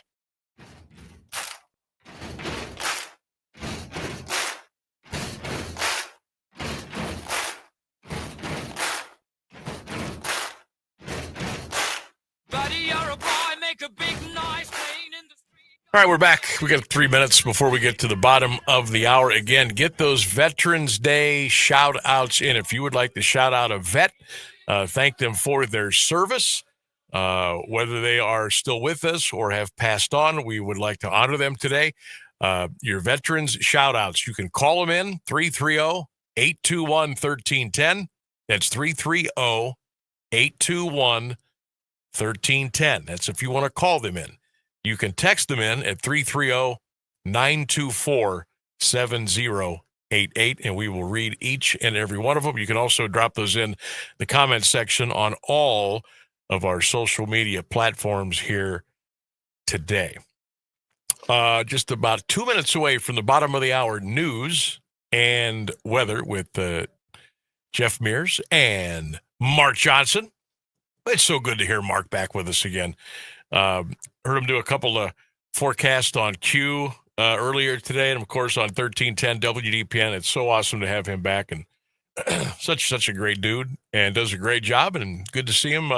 Watched him on Channel 3 last night. Good to see him there. So welcome back to Mark. And what a perfect time of the year for him to come back too, because this is when all the shenanigans start. Winter storm watch, winter storm warning, black ice, freeze warning, heavy fog, all that fun stuff. And Mark will definitely keep us on top of that. And it's good to have him back. All right, the news and weather coming up. Don't forget the high school football this weekend. We got our 4. Okay, we got our 4 teams left. Canton-McKinley will be at Mentor on Friday night. Massillon will be at Columbus St. Francis de Sales. West Branch will be at Lake County Perry. And East Canton will be at Mogador. Good luck to all of our area teams this weekend. And, of course, we got you covered. We've got all 4 games for you between 1310 WDPN and Q92 Radio and Q92radiosports.com. Tomorrow's Wednesday. A couple more days. It'll be time to put the ball on the tee. We are looking forward to it. Let's take a break. News and weather next on the Sam Bourquin Show, 1310 WDPN. The latest news and the current Alliance area weather forecast are up next on AM 1310 WDPN. Good afternoon. It's 4:30. The U.S. Supreme Court is expected to announce whether the Trump administration must start complying with lower court orders that require full payments in the SNAP food program. The administration accepted a pair of earlier rulings that said it must provide at least partial benefits. There's been an intense court battle underway since last week after a judge determined that full funding was required. SNAP helps about 1 in 8 Americans buy groceries. For many of them, November's payments are already delayed. Resuming the program as a piece of the legislation adopted by the Senate Monday and now headed to the House to reopen the federal government. A high court decision is expected today. This is the 42nd day of the government shutdown, and even though there's legislation moving through Congress that can end it, the gridlock at airports across the country could linger. Monday, there were about 2,000 flights canceled nationwide, in part due to the lack of air traffic controllers. They've been furloughed since the start of the shutdown, and some have been calling out sick to look for other ways to make money. ABC's Gio Benitez is at LaGuardia Airport in New York and says passengers should try to get on early flights. Get that airline app on your phone. Try to get on the earliest flight possible. I guarantee you that's so much better because these afternoon flights are the ones that are really getting hurt. President Trump has laid a wreath at the Tomb of the Unknown Soldier at Arlington National Cemetery. part of today's observance of Veterans Day, as the nation remembers those who have served in the military. After the ceremony, Trump gave remarks where he thanked service members and said the U.S. will celebrate Victory Days for both world wars. From now on, we're going to be celebrating Victory Day for World War I, for World War II, and frankly, for everything else.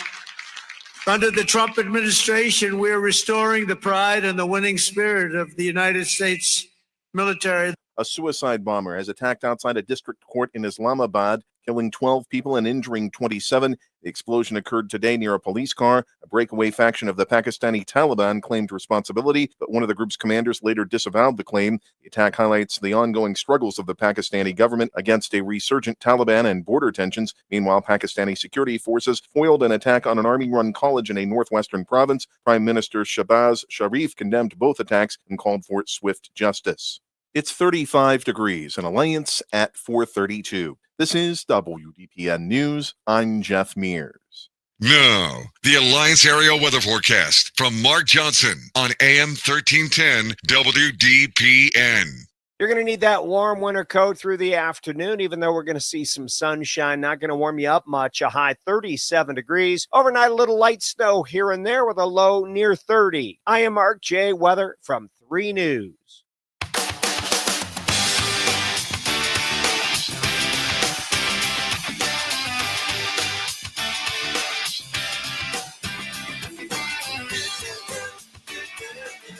Back in the Sam Bourquin Show, 1310 WDPN. Welcome back, everybody. We're taking your Veterans Day shout-outs. Call them in, 330-821-1310. You can text them at 330-924-7088. Thanks to all of our veterans today and every day for your service.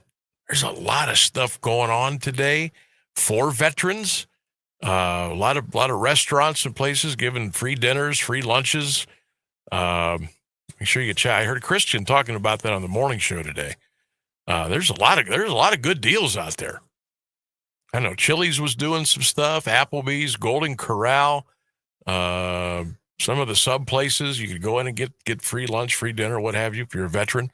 So get out there and take advantage of that. You absolutely earned it. Don on YouTube. The Hall of Fame. The Hall of Fame's giving the free admission to veterans today too. Go ahead. Sorry. Don on YouTube says shout out to Luke Meckham, Purple Raider football national champion to U.S. Navy SEAL. Awesome. Shout out to Luke. Love to hear it. Very good. Keep those coming in. Our veterans shout outs, we'll read them all. Every one, I promise. We'll do that up until 6 o'clock here on the Sam Bourquin Show. Three question Thursday. That's Thursday. Today's just a poll question. And because of the Cavaliers hoisted 61 3-point shots last night, I thought, well, today's the day I want to ask this. Has the 3-point shot started to ruin the sport of basketball a little bit? Like, is it just too much? Let's go down the floor and shoot the three. Like, I think it's a necessary part of the game because it opens up the floor and gets all of the big guys out from underneath the basket, and there's more flow to the game. But, when I see teams coming down 2-on-0 or 3-on-1 and some guy just launching a 30-footer, kind of scratch my head a little bit. It just seems like, especially at the NBA level, it's just constant chuckery from the 3-point line, no matter what. Now, look, if you're Golden State, I get it. Or if you were the Golden State when they were, winning championships every year. That's so funny. I was just about to ask you if you think Steph Curry's the fault. Well, I mean, when you had Steph and Clay and, and they had other guys that were shooting threes too, but I don't know, but that's the way they beat you. That's the way they bludgeoned you, was the 3-point shot. So I get that. I guess I'm talking about the teams that probably should move the ball around a little bit, or I don't know, maybe throw it into the center who's 7 foot tall. But everybody will come back with, well, Sam, it's better to get 3 points than 2. And it's a lower percentage shot, obviously. But if I chuck 10 3-pointers and I make 4, that's 12 points. If you chuck 10 2-pointers and hit 4, you got 8. I whipped you. And if you extrapolate the numbers out through a 48-minute game, you see where this is going here. But I just think, and of course the college kids are mimicking the NBA, then the high school kids are mimicking the college, and we're just chucking. It's a chuck fest. And I know who loves that, my guy Lee. My guy Lee Foster. He just says, get it and go. And he's nicknamed Shooter. That's all he did was shoot. He loves it. And look, I get it. When you're hot, you're hot. Let it fly, baby. But I think there's just, I don't know. I think some basketball fans or people that want to be basketball fans, it's kind of, I don't know, they're getting bored with just standing around and shooting threes. I don't know. Look, I love the 3-point shot. It's a necessity. But like the Cavs last night, mamma mia, 61 times they decided to fire from behind the 3-point line. But, I mean, I know it's not going to change anytime soon. And some teams even shoot more threes than like the Celtics. They let it rip 40, 50, 55 a night. I don't know. I just want to get your thoughts on that. Is the 3-point shot, maybe I should have phrased it differently. It's not ruining the game, but is it taking away from the game? Maybe that's a better way to put it. What are your thoughts on that? Peggy says, Sam, nobody plays defense anymore. Offense just pulls back and shoots. By the way, how many steps actually make it a travel now? It's ridiculous. Good stuff here from Jeff. He says, I think it's an evolution of how it's being used. The 3-pointer has been around since the 80s. What has changed is how it is coached, used, and played. Teams would rather shoot 40% from 3 than 2. It's a math thing. Math changed basketball. Keno says, no, not at all. Keno, hope you're doing well. It hurts when you shoot too many and you don't connect. Mike says, nope, not ruining it. Defending it is always an option. Michael says, Michael Todd Brown, big Notre Dame fan, says, yeah, when you shoot 65 of them and still lose on an alley-oop with 0.4 seconds left, it's a problem. Richard says, Sam, yeah, I watched some videos of the 1980 Celtics. The ball movement was awesome. Mike Wise says, no, it's good. I like it. It makes the game more exciting. Mark says, no, I don't think it ruins the game. What I think is killing the game is the NIL and all the gambling. Okay, that's like an apples and oranges deal there. I'm talking about the play on the floor. We've already crashed out about the gambling. We know. Yeah, like that doesn't have anything to do with the question I'm asking today. This has to do with the 3-point shot. Thomas writes in, I'm not sure, but I do know the Cavs are not built to be hoisting up more 3-pointers than anybody in the NBA right now. With 2 7-footers on the floor, they are not built like the Golden State Warriors, who thrived off of the old. Kenny Atkinson needs to nip that in the bud, or the Cavs will be in for a short postseason again this year. I would 100% agree. Why are we chucking 61 3-pointers? Why are we doing that? Look, if we shot 50%, I'm all for it. But you're not. And you got guys that could score in the key, at the foul line. I mean, the lost art of the mid-range jump shot, my God, it has completely gone away. Completely gone away. You know, you said the phrase is, 3 is better than 2, but you know what? 2 is better than 0. Right. Right. Straight up. George says, nope, I think it's good. I like it the way it is. Walter, nope. 3-point shots, fine. Fans love scoring.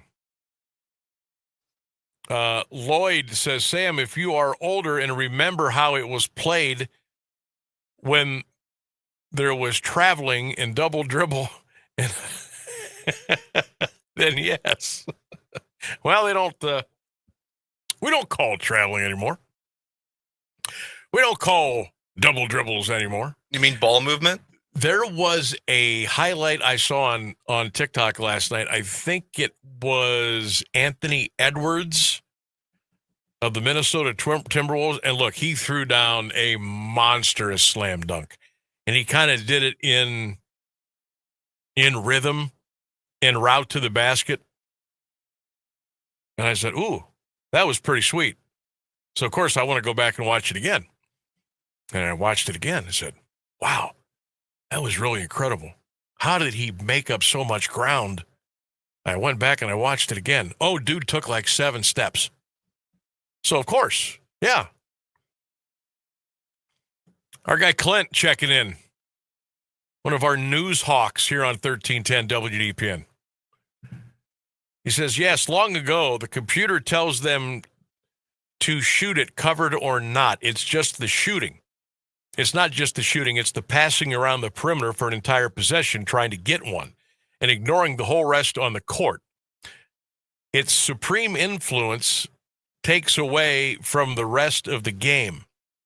Don't get me started on passing up a 5-foot shot for a chance to miss a 25-footer. That's what I'm talking about. Yeah, good point, Clint. That's what I'm talking about, especially in transition on a fast break. You work so hard to get a team to miss at one end of the floor, you get the rebound, you're running the floor, you're filling your lanes like you're told, right? You got the guy at the point in the middle, you got your guy in the left wing, the guy in the right wing. You may be 3-on-0, you might be 3-on-2, you might be 3-on-1. Guess what? More times than not, 3 is going to beat 2, and it's definitely going to beat 1. And what do? They pull up 26, 27, 28 feet away and shoot that 3. Man, Clint, when you could have went right to the basket. Clint just broke my brain. I can't unsee that. I'm thinking about it now, and I'm realizing that's a thing. Oh yeah, that's crazy. I mean, it's so right. Think about it. No, that's the problem. Think about that in the layman's terms. It's easier to make a 5-foot shot than miss one from 25. But people would rather shoot the 25-footer. We know when they first started it, it was called a low percentage shot. But I will say the shooting has gotten better. Steph Curry kind of started this whole thing. Trae Young, Luka, guys. And look, there's a lot of who's the guy from Ray Allen, guys like that. They could shoot the heck out of the ball. And when they're on, they're on. And when a team is on, good night, Irene. It's over. But there's this old golden rule: live by the 3, die by the 3. And when it's not going in, and it's multiple guys it's not going in, you better figure out how to shoot 2s. You better figure out how to get the ball in the paint. You better be fair to drive down the lane and absorb contact, because you're probably going to get whacked, and you're going to have to go to the free throw line. But this, I mean, holy smokes, the 3-point shot. Again, I like it. It was much needed. I can't even watch like games on YouTube anymore from like the mid to late 70s, early 80s. I can't even watch it. It's uncomfortable for me. I feel like I'm trapped in a box because everybody is around the key, the paint. And it's all these guys from 6 foot to 7'2", and there's nowhere to go. And it's a bunch of guys just dribbling around the key. The three-point shot opened that up. It got people away from the basket, which we really needed. Like, I go back and I watch the old Washington Bullets and the Seattle Supersonics series, or the Eastern Conference Finals with the Celtics and Sixers, or the Western Conference with Portland and LA, and I can't watch it. I can't watch those games anymore because it's just I can't do it. So yeah, I love the three-point shot. I don't love that teams have fallen so in love with it. I think the game and maybe even the team suffers a little bit with that. And again last night with the Cavaliers firing up 61 threes. And Miami firing up 36 threes. That was just from the Heat and the Cavs last night. Now, there was a ton of other ball games last night. Just let me pick one at random here. The Washington Wizards and the Detroit Pistons in overtime last night. Boy, a lot of defense here. Detroit wins the game 137-135. Three-pointers last night, the Pistons chucked 41 of them. The Wizards put up 38. Lakers and Hornets last night. LA wins by 10 on the road, 121-111. Orlando, or the Hornets throw up 36 three-pointers. The Lakers hoist 39. Don't get me wrong, I love the three-point shot.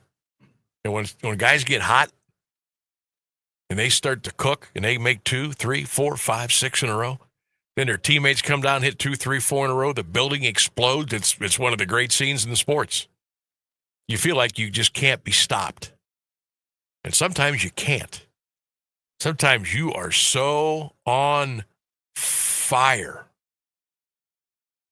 that the other team can't beat you.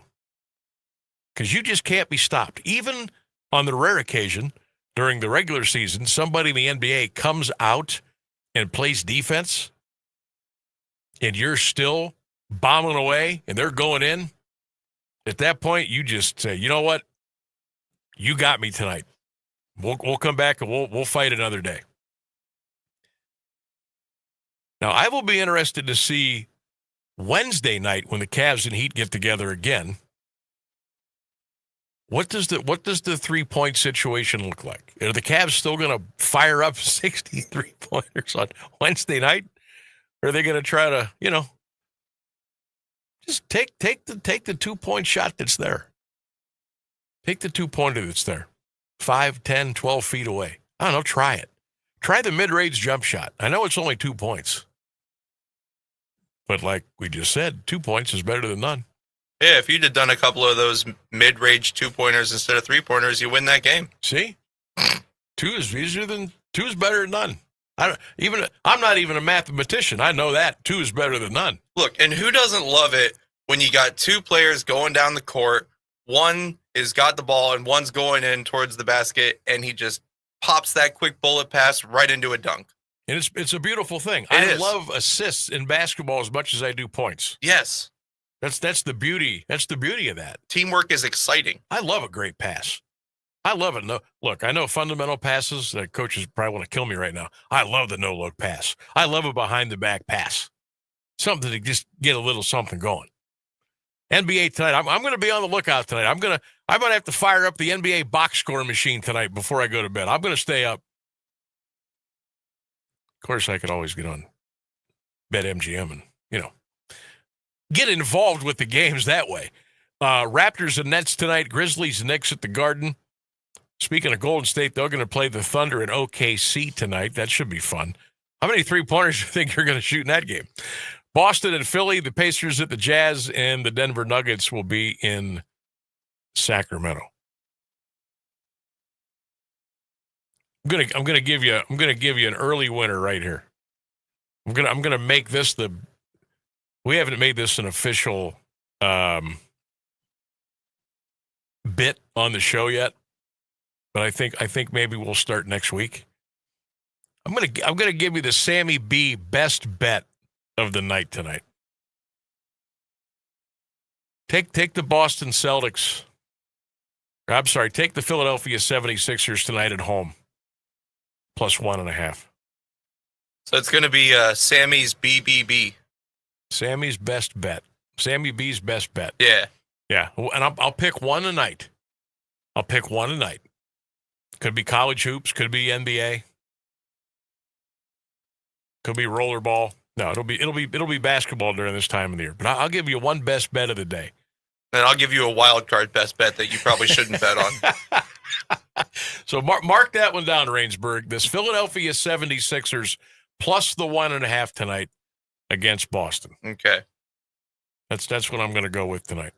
Real quick, we got a call from Charlene Oliver. Hello, Charlene. She wanted to shout out her father, Eugene Hughes, Army man of World War I, her husband, Harold, who was an Army man in Korea, and her son, Carl, who is an airman. Congratulations. Thank you, veterans. And Thank thank you, you, Charlene. Charlene, for calling in. It's that easy. You want to honor a vet today? Give them a shout out. Give her a shout out. You can call them in 330-821-1310. Rainsburg will get all your information and we'll read them on the air. That's 330-821-1310 if you want to shout out a veteran. You can text it into 330-924-7088, or you can drop those comments on our social media platforms in the comments section, especially on the Q92 Radio YouTube channel, and we can read them from there as well, as we thank our veterans today and every day. We thank you for your service. We'll take a break and come back here on the Sam Bourquin Show, 1310 WDPN. America, our military is sacrificing for our freedom. Please take time to remember our men and women fighting overseas. This salute, courtesy of Diamond in the Rough Property Solutions, serving our community with dependability and excellence. For all of your residential and light commercial remodeling needs, call the professionals at 330-763-0089, 330-763-0089. Diamond in the Rough Property Solutions, reminding everyone that we live in the land of the free, thanks to the brave. We are the keepers of the wild, America's original and most invested conservationists. For more than 80 years, we've been committed to conserving wildlife and the natural landscapes that define our nation. From rugged alpine ridgelines to peaceful tall grass prairies, we've supported the conservation of more than 36 million acres of American wildlands. Our funding has led to cleaner water, fresher air, and improved wildlife habitat. From abundant fish and waterfowl populations to robust deer and elk herds, nothing is more important than maintaining wild spaces for adventurers to explore and wildlife to thrive. We are America's hunters and target shooters, stewards of the American outdoors. America's hunters and target shooters, along with firearm, ammunition, and archery manufacturers, have invested more than $46 billion to help state fish and wildlife agencies manage and protect wildlife and wildlands across America. For more information, visit outdoorstewards.org. For 75 years, the Muscular Dystrophy Association's voices have thundered through the halls of Congress. For 75 years, we've willed the impossible into existence. For 75 years, the MDA community has pushed the science, shifted the narrative, and established the field of neuromuscular medicine. And until that day, when this is all a thing of the past, you couldn't stop us if you tried. Join us and celebrate 75 years of breakthroughs at MDA75.org.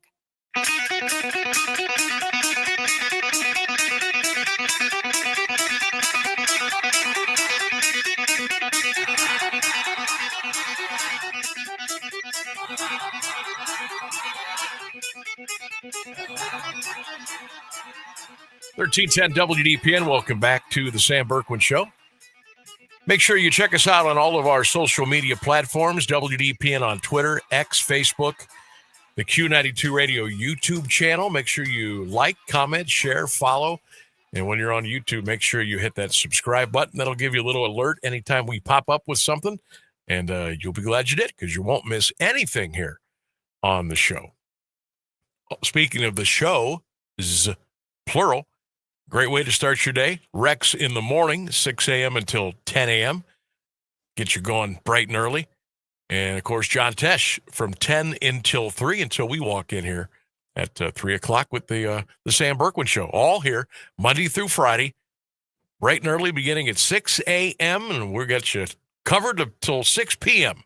with some great talk, information, news, weather, great sports topics, current events. Check us out, AM1310 WDPN. And don't forget to check us out on all of your favorite social media platforms. Just checking out X, Yahoo Sports reporting. Says Google wants a lower rate from Disney. They want a lower rate from Disney than any other distribution, delaying a YouTube TV ESPN agreement. The YouTube TV blackout of ESPN has now lasted 2 full football weekends. And I put this question out to you on my personal Facebook page a couple of days ago. Those of you that had YouTube TV, are you thinking about getting rid of it or moving off of it because of the Disney, ESPN, ABC upheaval, if you will?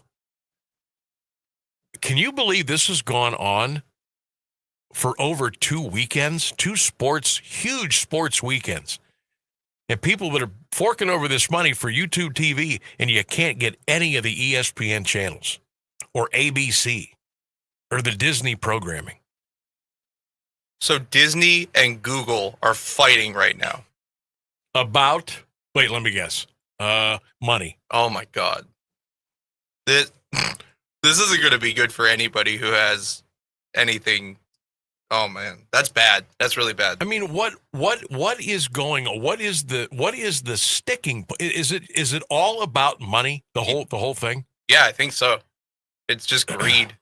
I mean, I'm going to tell you, and we don't have YouTube TV, and I almost was kind of talked into it a year or so ago. And I'm like, no, and I'm glad. It was the new sexy thing, and they got more of this, and it's cheaper, and you won't have to get so many apps. And I started hearing the word app, and I just want to throw up in my mouth, okay? And I'm glad we never went that route. We still have our DirecTV, and it looks like we're going to be staying with them until we get the box. Anyway, I would be so angry right now if we were forking over a monthly fee. And as a sports guy, as a sports crazy person, if I couldn't get any ESPN or ABC programming, I would be irate. I would be going out of my mind. In the poor consumer, what are you going to do? There's nothing you can do. And they throw you a little $20 rebate, and I guess you had to like go through a bunch of hoops just to get that, and pretty much they wouldn't even handle that for you. You had to take it upon yourself and do it yourself. If this goes on for another weekend, then people are going to be without all the ESPN channels and ABC and the college football and the basketball and all the I can't believe it's lasted this long. I can't believe that they have dug in so deep with their heels now. These billionaires fighting over trillions of dollars. And guess what? As usual, what? Who loses? You do. We do. That's a shame. They better come to their senses and get that fixed. Because I will tell you this, as long as those channels are gone, and people are away from them each and every day or another weekend, and it lasts longer and longer and longer, they'll move on without it. They'll just forget about it. And that's when those people are going to be in trouble. So they better get it together. All right, we got news and weather coming up next here on 1310 WDPN. News, weather, sports, local information, and music 24 hours a day. This is AM 1310 WDPN Alliance. ABC News, I'm Michelle Franzen. The end of the government shutdown could come within a matter of days, with the House set to vote tomorrow on the Senate-passed bill to fund the government through January. Transportation Secretary Sean Duffy says there is some light at the end of the tunnel for air traffic controllers who've been working on the job without pay. Our air traffic controllers are seeing an end to the shutdown and feel more hopeful, and they're coming into their facilities. So we're grateful to them for all that they're doing. More than 1,600 flights, though, still canceled today for air safety. Duffy warning that there could be more disruptions if the government doesn't reopen by the Thanksgiving holiday. On this Veterans Day, ceremonies taking place to honor military members for their sacrifice and service in the armed services. Jimmy Kimmel in a social media post announcing the death of longtime band leader for Jimmy Kimmel Live and lifelong friend Cleto Escobedo. Kimmel says he and Cleto have been inseparable since Kimmel was 9 years old. Escobedo was 59. This is ABC News. At Bank of America, we're proud that more than 20,000 veterans and people with military backgrounds have joined our ranks since 2015. Now we're committed to adding 10,000 more over the next 5 years. By helping veterans achieve their career goals, we're moving from appreciation to action. And together, helping expand economic opportunity across America. Visit bankofamerica.com/great place to work. What would you like the power to do? Bank of America, proud to be an equal opportunity employer. Confidence is knowing you're ready to handle whatever comes your way. That's what it feels like to take on your workday with Cintas. They make sure your AEDs are up to date, your fire extinguishers are tested and inspected, your floor mats are cleaned and delivered, and your workwear looks good, feels good, and is freshly laundered with a Cintas Apparel Plus program. So are you ready to take on today? Visit Cintas.com. Oh, I'm ready! And get ready for the workday. Now, the latest Alliance area news from Jeff Mears on AM 1310 WDPN. Good afternoon. It's 5:02. Massillon firefighters were called to a blaze this afternoon at the BitDeer cryptocurrency and data mining facility on Industrial Avenue Southwest. Chief Matt Heck says 2 buildings under construction were burning when crews arrived around 2 p.m. One fire had mostly burned itself out, and both were extinguished within a half hour. The cause was ruled accidental, likely sparked by a welding operation. No one was hurt, and damage is estimated at $100,000. Alliance police are investigating a threatening phone call that forced Alliance Community Hospital into lockdown Saturday afternoon. Police say a man called the emergency room around 3:30, threatening to shoot up and blow up the building. The hospital was locked down while officers investigated. Entry points were closed, but the hospital remained open for patient care. No one was hurt, and the lockdown was lifted around 6 p.m. Police say there are no suspects at this time. A Canton man is in the hospital with life-threatening injuries after a hit-and-run crash Friday night. Police say 67-year-old James Hill was struck while crossing Market Avenue North near 12th Street Northeast around 7 p.m. The driver of a dark-colored vehicle took off after the impact. Hill was taken to Mercy Hospital. The Canton Metro crash team is investigating, and police are asking anyone with information to come forward. Canton City Council voted Monday night to eliminate the public speaks portion of its meetings. The vote was 8-2.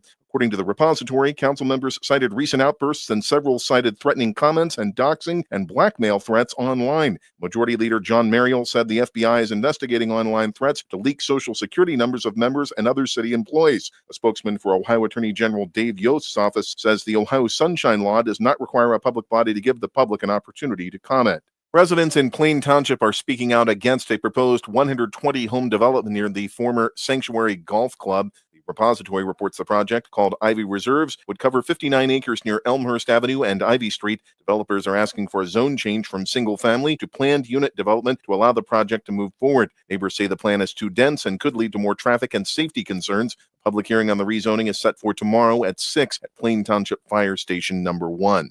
A new collaboration in Stark County is working to improve health and wellness for residents. A program called Connect Well CIE of East Central Ohio launched November 4th. It links hospitals, social service agencies, and community organizations through one system to help people access care more easily. Goodwill Industries of Greater Cleveland and East Central Ohio is administering the program, which uses the Unite Us platform to coordinate referrals and services. Officials say the goal is to remove barriers, streamline support, and improve health outcomes across Stark County. The search continues for a Columbiana County man. A statewide missing adult alert was issued Friday for 47-year-old Michael Arnaudo. He left his home on Campbell Road in Hanoverton Wednesday morning. Columbiana County Sheriff's Captain Ryan Pike says Arnaudo's phone was found near Highland Town Lake. A drone search turned up nothing. Arnaudo is white, 5'7", about 150 pounds, with brown hair and gray eyes. Authorities say he is insulin dependent and suffers from memory issues. Arnaudo could be driving a blue 2016 Hyundai Accent with Ohio plates JLU 4542. Anyone who sees him or the vehicle should call 911 or the Columbiana County Sheriff's Office. Progress continues on Columbiana County's new archive and records storage building in Lisbon. Construction crews with C. Tucker Cope of Columbiana are putting the structure in place at East Chestnut and North Jefferson Streets. Windows and doors will be installed soon on the two-story, 25,000 square foot facility, which will be climate controlled and secure.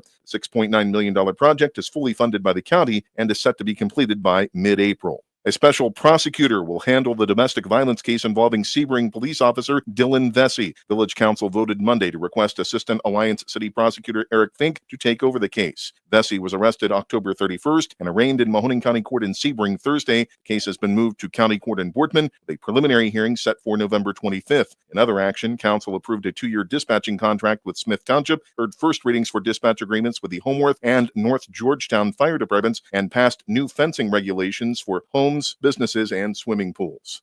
2 Youngstown men accused of killing a postal worker could see their federal case delayed. Defense attorneys for 44-year-old Thomas Sledge say the government shutdown has halted funding for court-appointed lawyers and experts, making it impossible to proceed with a scheduled witness testimony. Sledge and 24-year-old Caprice Sledge are charged in the March 2024 shooting death of Jonte Davis, a letter carrier found in his postal van in Warren. The trial is currently set for February 17th. Prosecutors have not yet decided whether to seek the death penalty. Mahoning County Clerk of Courts Michael Saccone owes more than $3,000 in delinquent property taxes. According to the county auditor's office, Saccone is behind on taxes for 3 properties, including one on Edge Hill Drive, another on Turner Road, and one on East Garfield Road. The total load is more than $3,200. The news comes as both Democrats and Republicans continue calling for his resignation over allegations of an inappropriate relationship with an employee. Saccone has denied the allegations and says he won't step down. An updated complaint was filed late Monday in the lawsuit against the Ursuline High School administration, football coaches, 11 players, and the Youngstown Catholic Diocese. The filing adds a new plaintiff to the case. It also lists 4 new victims and adds more locations to the 3 previously included. The new plaintiff, who has transferred to another district, was alleged to have been hazed during a football team trip in Ohio, Indiana, and Wisconsin in 2024. The complaint also alleges similar conduct occurred on trips as far back as 2022. Athletic Director John DeSantis and head football coach Dan Reardon were reportedly notified, but no action was taken. Police say a Struthers High School student was dealing drugs to other students across several districts. The 17-year-old was arrested Monday at school after Poland Township Police and the Mahoning County Drug Task Force found THC cartridges on him and more in his car. Earlier, officers searched his Saginaw Drive home and found 3 pistols, THC cartridges, and psychedelic mushrooms. The teen is facing gun and drug charges and is being held in the Mahoning County Jail until his hearing in juvenile court. Investigators believe the drugs were purchased from out-of-state retailers. Warren police say a 19-year-old man was caught after breaking into a garage. Trenton Rozier of Warren allegedly tried to enter a home on Idlewild Street Northwest Saturday night, then made his way into a garage where people were inside. They held him until officers arrived. Rozier was arrested for breaking and entering. He was released on a $20,000 recognizance bond. A Cleveland man died early today after rushing back into his burning home to save his dogs. Firefighters say flames broke out around midnight at a house near West 59th Street and Dennison Avenue. The man's mother escaped and called 911. He was found inside and later died at the hospital. His mother was also taken to the hospital for treatment. Cleveland fire officials say strong winds made the blaze difficult to fight, and there were no working smoke detectors in the home. The cause is under investigation. The Ohio Medical Board has suspended the license of a University of Toledo Medical Center surgery resident accused of secretly giving abortion drugs to a woman he impregnated. The board determined there was clear and convincing evidence that 32-year-old Dr. Hassan James Abbas poses an immediate danger to the public. Officials say Abbas ordered abortion medications using his estranged wife's name, then allegedly forced the drugs on the woman last December. He's been placed on leave from UTMC, which said the state's investigation is unrelated to his duties there. Sheriff's officials say no criminal charges have been filed. Taking a look at Wall Street, the Dow Jones Industrial Average closed today at 47,927, up 559 points. The Nasdaq Composite ended the day 59 points lower at 23,468, and the S&P 500 closed at 6,846, up 14 points. It's 34 degrees and Alliance at 5:09. This is the local edition of WDPN News. I'm Jeff Mears. Here's Mark Johnson's forecast on AM 1310 WDPN. Drying out for the afternoon hours with sunshine moving in. It's still going to be blustery. A high 37 cold degrees. Grab that coat. Overnight, a little light snow here and there with a low near 30. I am Mark J. Weather from 3 News. Live from the AM 1310 WDPN studio, it's time for live and local sports talk. It's the Sam Bourquin Show. I'm ready. Give the show a call at 330-821-1310. Good call, meatball. Watch the Sam Bourquin Show on the AM 1310 Facebook page, the Q92 YouTube page, and on X. This is the Sam Bourquin Show on AM 1310 WDPN. Bane hoisting at the buzzer. He drills it. Right back off. Well, they blew up the screen. Jenkins from the corner. It's guarding. Wembanyama. Lonzo leans. Gives to Merrill. Merrill got knocked down. Donovan Mitchell. Last chance. Oh, mercy. One more miracle. The lob for Wiggins. He did it. The Heat win it. All night. He gets 41 there. The longest play of the game on either side. Shoulder pump fake. End zone. It is caught for the touchdown, Devontae Smith. Connor McDavid will dust it off. A pirouette, a shot. He scores! What a goal! Connor McDavid brings the house down. I'll tell you what, I know there's not a lot of hockey, like hardcore hockey fans out there, but that move that Connor McDavid put on last night in that game, holy smokes, I said, we got to put that in the highlights. Welcome back to the Sam Bourquin Show, everybody. AM 1310 WDPN. It's dark. It's 13 minutes after 5. Welcome to the show. Sam Bourquin here, Ryan Rainsberg on the other side. We're with you until 6 o'clock tonight. We are taking your veterans shout-outs today. It is Veterans Day. We want to thank all of our veterans. Thank them for their service, everything that they have done. You should honor and thank veterans every day, but November 11th is the designated Veterans Day, if you will.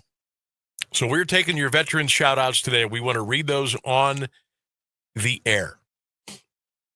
So let's get in as many of those in as we can before 6 o'clock tonight. So if you know a veteran, somebody who knows a veteran, you wanted to thank a veteran, and you've got their name and the branch of service that they were in, please get that to us as fast as you can, and we will read and honor those on the air right now. So get those in. You can call them in, 330-821-1310. Again, that number to call in, your veterans shout-outs, 330-821-1310. You can also text your Veterans Day shout-out in at 330-924-7088. And you can drop your comments on our social media platforms, 1310 WDPN on Facebook, on Twitter, X, and the Q92 Radio YouTube channel. But let's see how many we can get and honor our veterans today before the show comes to an end at 6 o'clock. Thank you to all of our veterans. Thank you today. Thank you tomorrow. Thank you for yesterday. Thank you for all that you have done for us. And we salute you and we thank you today. All right. We had a ball at the 3 o'clock hour today. We celebrated the 25th anniversary, the 25th season of Stark County High School bowling.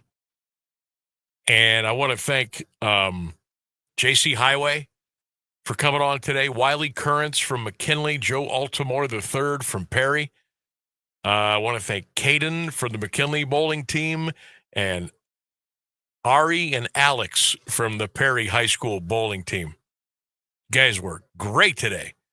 And if you missed that interview, it'll be up in podcast. You can watch and listen to it on our social media platforms. It'll be posted a little bit after our show is over here today.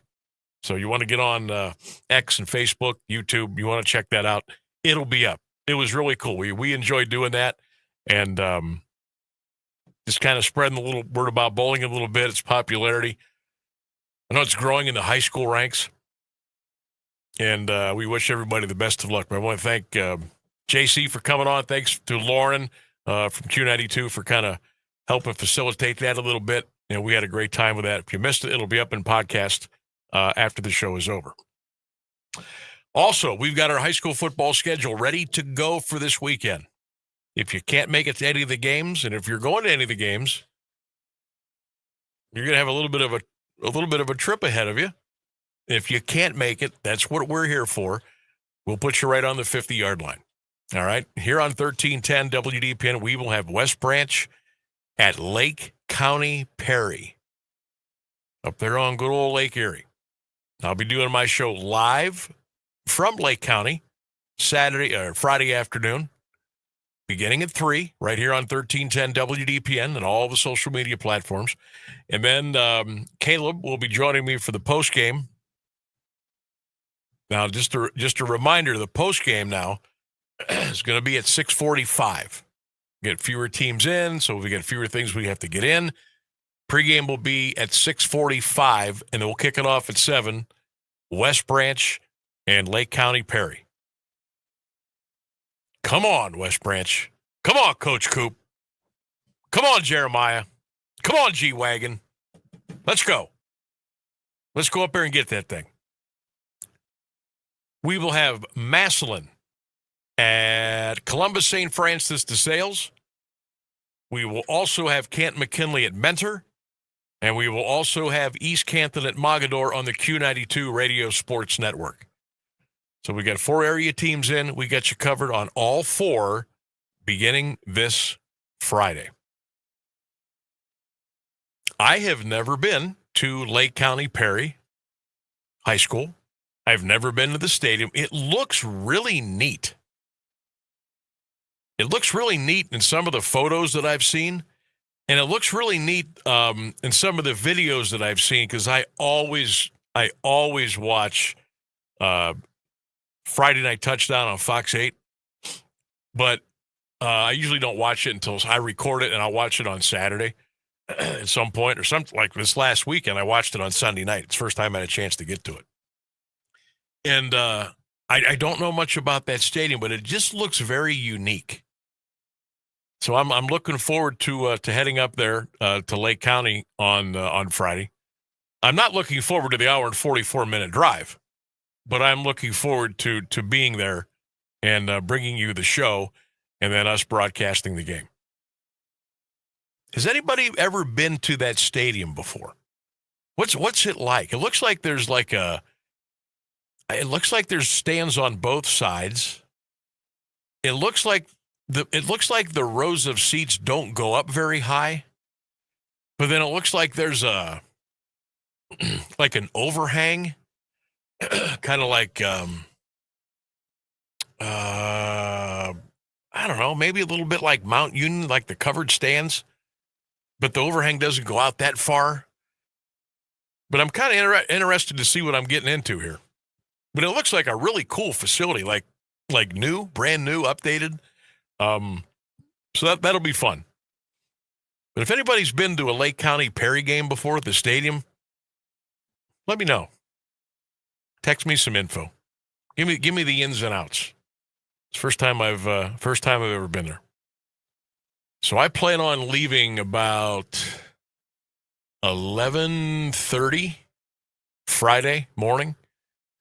That should get me up there by 1:20. I'm sure I'll take a wrong turn or at some point, so make that 1:30. And then I'm going to try to pop into the stadium around 2 o'clock. So looking forward to that. That's going to be fun. And then Massillon going down to Columbus St. Francis de Sales to take on Ryan Day's son, RJ Day. He is the starting quarterback for Columbus de Sales. Really good quarterback. I got to believe Coach Day will be at that game too, because the Buckeyes don't play till Saturday night against UCLA. I bet you he'll be at that game. So you might run into Coach Day Friday night if you're going down to see the Tigers and Columbus DeSales. I think Massillon wins that game handily. That's just my opinion. I think they win that one handily. East Canton at Mogador is going to be fun. Oh, if I could be in two places at one time, I'd be at Lake County and I'd be at Mogador. Love watching games at Mogador. That's gonna be a good game. Spider Miller and the Hornets against Matt Adorney and the Mogador Wildcats. I got to know Coach Adorney pretty well when I was working up at the Akron radio station for 5 years. Good guy. They love football at Mog. You feel football when you start driving and you get close to Mogador. East Canton fans, you're in for a treat. Real small stadium, extremely small press box, but it's a great little place to watch football. That's going to be fun. So best of luck to East Canton and Coach Spider. Also, best of luck to the McKinley Bulldogs as they will go to Mentor to play the Cardinals at Jerome T. Osborne Stadium up in Mentor. Another pretty good facility. Always windy up there, so make sure you dress appropriately. But good luck to Coach Renzi and the Pups on Friday night as they take on Mentor. 4 teams left. How many will we have by 10 o'clock or 10:30 on Friday night? How many teams are going to make it through to the next round? Come on, Stark County. Come on, area teams. Let's go. Just got a note here, Sam. It's a great stadium. Gives off the college stadium vibe. Really wide sidelines. Home side is much bigger than the visiting side. Not an easy way to get into the town from our direction. Should I leave at 7 a.m. as opposed to 11:30 a.m.? Maybe 11. Give yourself that little extra half hour. See, when I see stuff like that, not an easy way to get into the town from our direction, that just makes me nervous. Then I start thinking the worst. Might have to leave even a little bit earlier than I had planned. You know what? I should leave like really, really early, like 9:30 or 10, and see if I can just grab a bite to eat up there for lunch or something and then just go into the stadium. There's got to be some cool places to go, Lake County, right? By the lake, there's got to be some nice places to go. I'll just, I'll get the gas card from the boss, and then I'll ask for some spending money. We'll be all set. Oh, I'm not kidding either. I'm not kidding. I'm going to put that request in when I get done here at 6 o'clock. And we'll see if there's anything in the box when I come in tomorrow. It's going to be a fun weekend. This is fun. You get this far, you can start to see that carrot, right? You can start to see the road to Canton is getting a little bit closer. Once you get past round 3, it means you only got to win 2 more to get there. This is a fun time of year. All right, let's take a quick break. It is 5:25 here on the show. Text line is open, 330-924-7088. We are taking your Veterans Day shout-outs at 330-821-1310. And we'll come back and get you ready to roll with On This Day in Sports History next here on the Sam Bourquin Show. Do you have trouble getting in and out of the bathtub? Are you afraid you'll slip and fall entering or exiting a tub? Safe Step walk-in tubs can transform your bathtub from an area of concern to a calming refuge. Call them today at 1-800-498-2098 and save $1,600. Safe Step walk-in tubs and showers are proudly made in Tennessee and offer an ultra-low step-in, avoiding that difficult climb over a traditional bathtub wall. They also offer a variety of therapeutic benefits that may help soothe your aching muscles and joints, increasing your mobility, boosting your energy, and improving your sleep. Safe Step walk-in tubs are designed to easily fit your existing tub space and are often installed in as little as 1 day. Just dial 1-800-498-2098 today to save $1,600 and receive a free shower package. That's 1-800-498-2098 for a free no-obligation consultation and to save $1,600. Safe Step walk-in tubs. Safety never felt so good. We are the keepers of the wild, America's original and most invested conservationists. For more than 80 years, we've been committed to conserving wildlife and the natural landscapes that define our nation. From rugged alpine ridgelines to peaceful tall grass prairies, we've supported the conservation of more than 36 million acres of American wildlands. Our funding has led to cleaner water, fresher air, and improved wildlife habitat.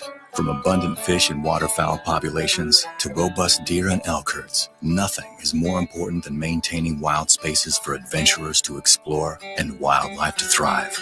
We are America's hunters and target shooters, stewards of the American outdoors. America's hunters and target shooters, along with firearm, ammunition, and archery manufacturers, have invested more than $46 billion to help state fish and wildlife agencies manage and protect wildlife and wildlands across America. For more information, visit OutdoorStewards.org.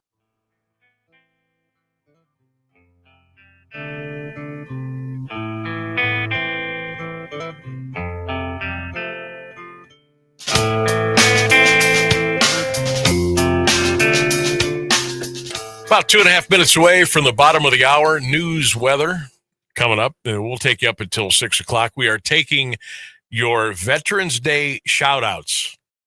We got my man Rainsburg sweating over here. Keep those calls coming in because we want to get to as many of those as we can. We would love for you to shout out a veteran. Could be a relative, could be a friend of a relative, somebody you know, their name and the branch that they served in, and we will read it on the show.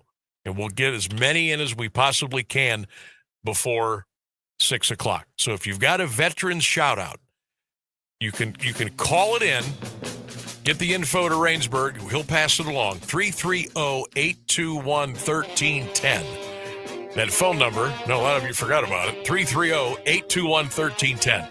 If you want to text it in, 330-924-7088, or you can put them up right now on all of our social media platforms. All right, here we go. On this day in history, 1946, the New York Knickerbockers, later known as the Knicks, played their first ever game at Madison Square Garden. Oh, man, what a thrill that had to be. Knicks lost the game to Chicago in a shootout, 78-68. No three-point line then. 1981, Fernando Valenzuela, the Dodgers, became the first pitcher to win Rookie of the Year and the Cy Young Award in the same season. On this day in 1990, Derek Thomas of the Chiefs set an NFL record. He had 7 sacks in one game against the Seattle Seahawks, who you will be hearing from later on this day in sports history.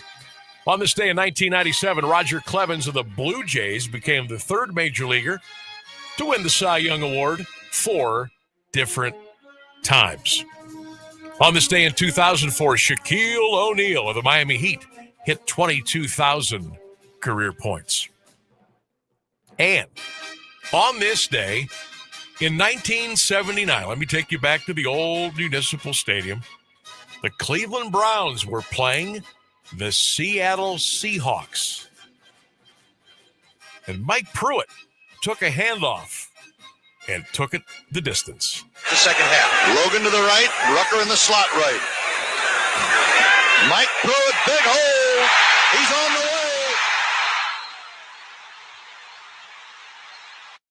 And Pruitt breaks a touchdown, Cleveland. So the Browns score in a hurry here in the third quarter, and the crowd cuts it loose. The president of the Cleveland Browns turns very happy on that one.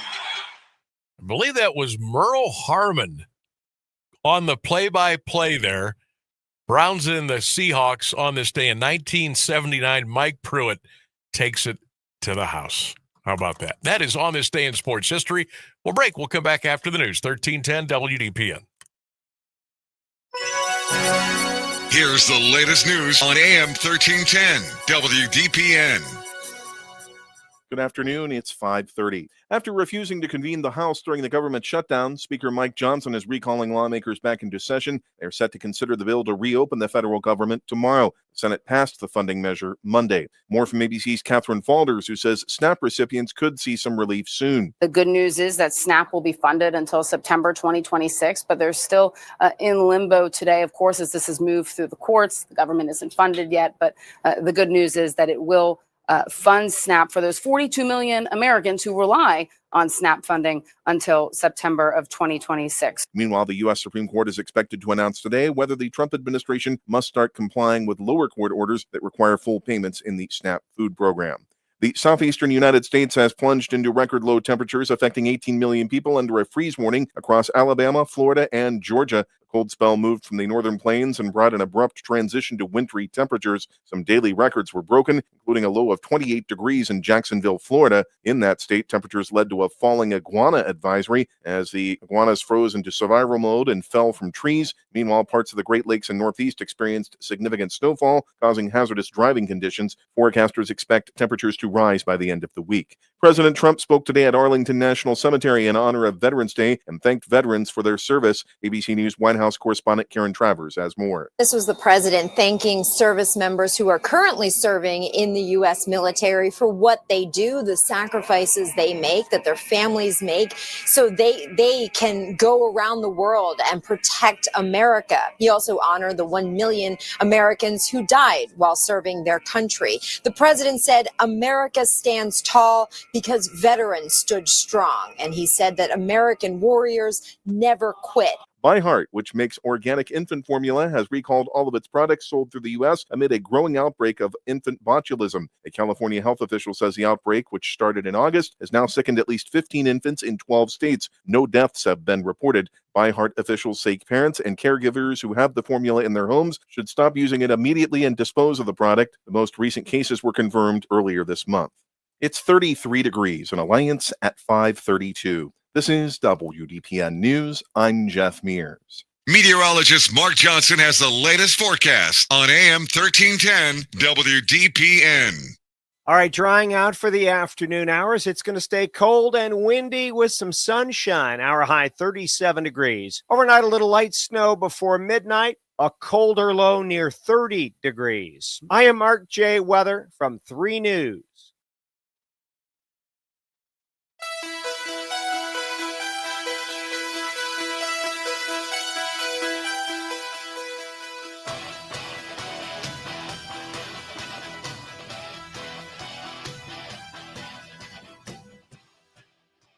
Welcome back to the Sam Bourquin Show, AM 1310 WDPN. You can watch and listen on all of our WDPN social media platforms, X, Twitter, Facebook, Q92 Radio YouTube channel. We're out there. As many different ways as we can get to you, right? And if you're watching or listening on YouTube, make sure you hit that subscribe button while you're there. That'll give you an alert every time we're on. We got some cool stuff going on. You'll be the first to find out. Coming up here in a couple of minutes as we kind of keep this theme with Veterans Day, we want to thank all of our veterans today. Thank you for your incredible service and dedication and sacrifice for all of us. We've got a lot of names to get to. They keep coming in on the phones at 821-1310. You can text them in at 330-924-7088. A lot of you we have not been able to get to. We apologize, but keep trying. We'll get you. We're going to hear from Marv Levy coming up here in a couple of minutes.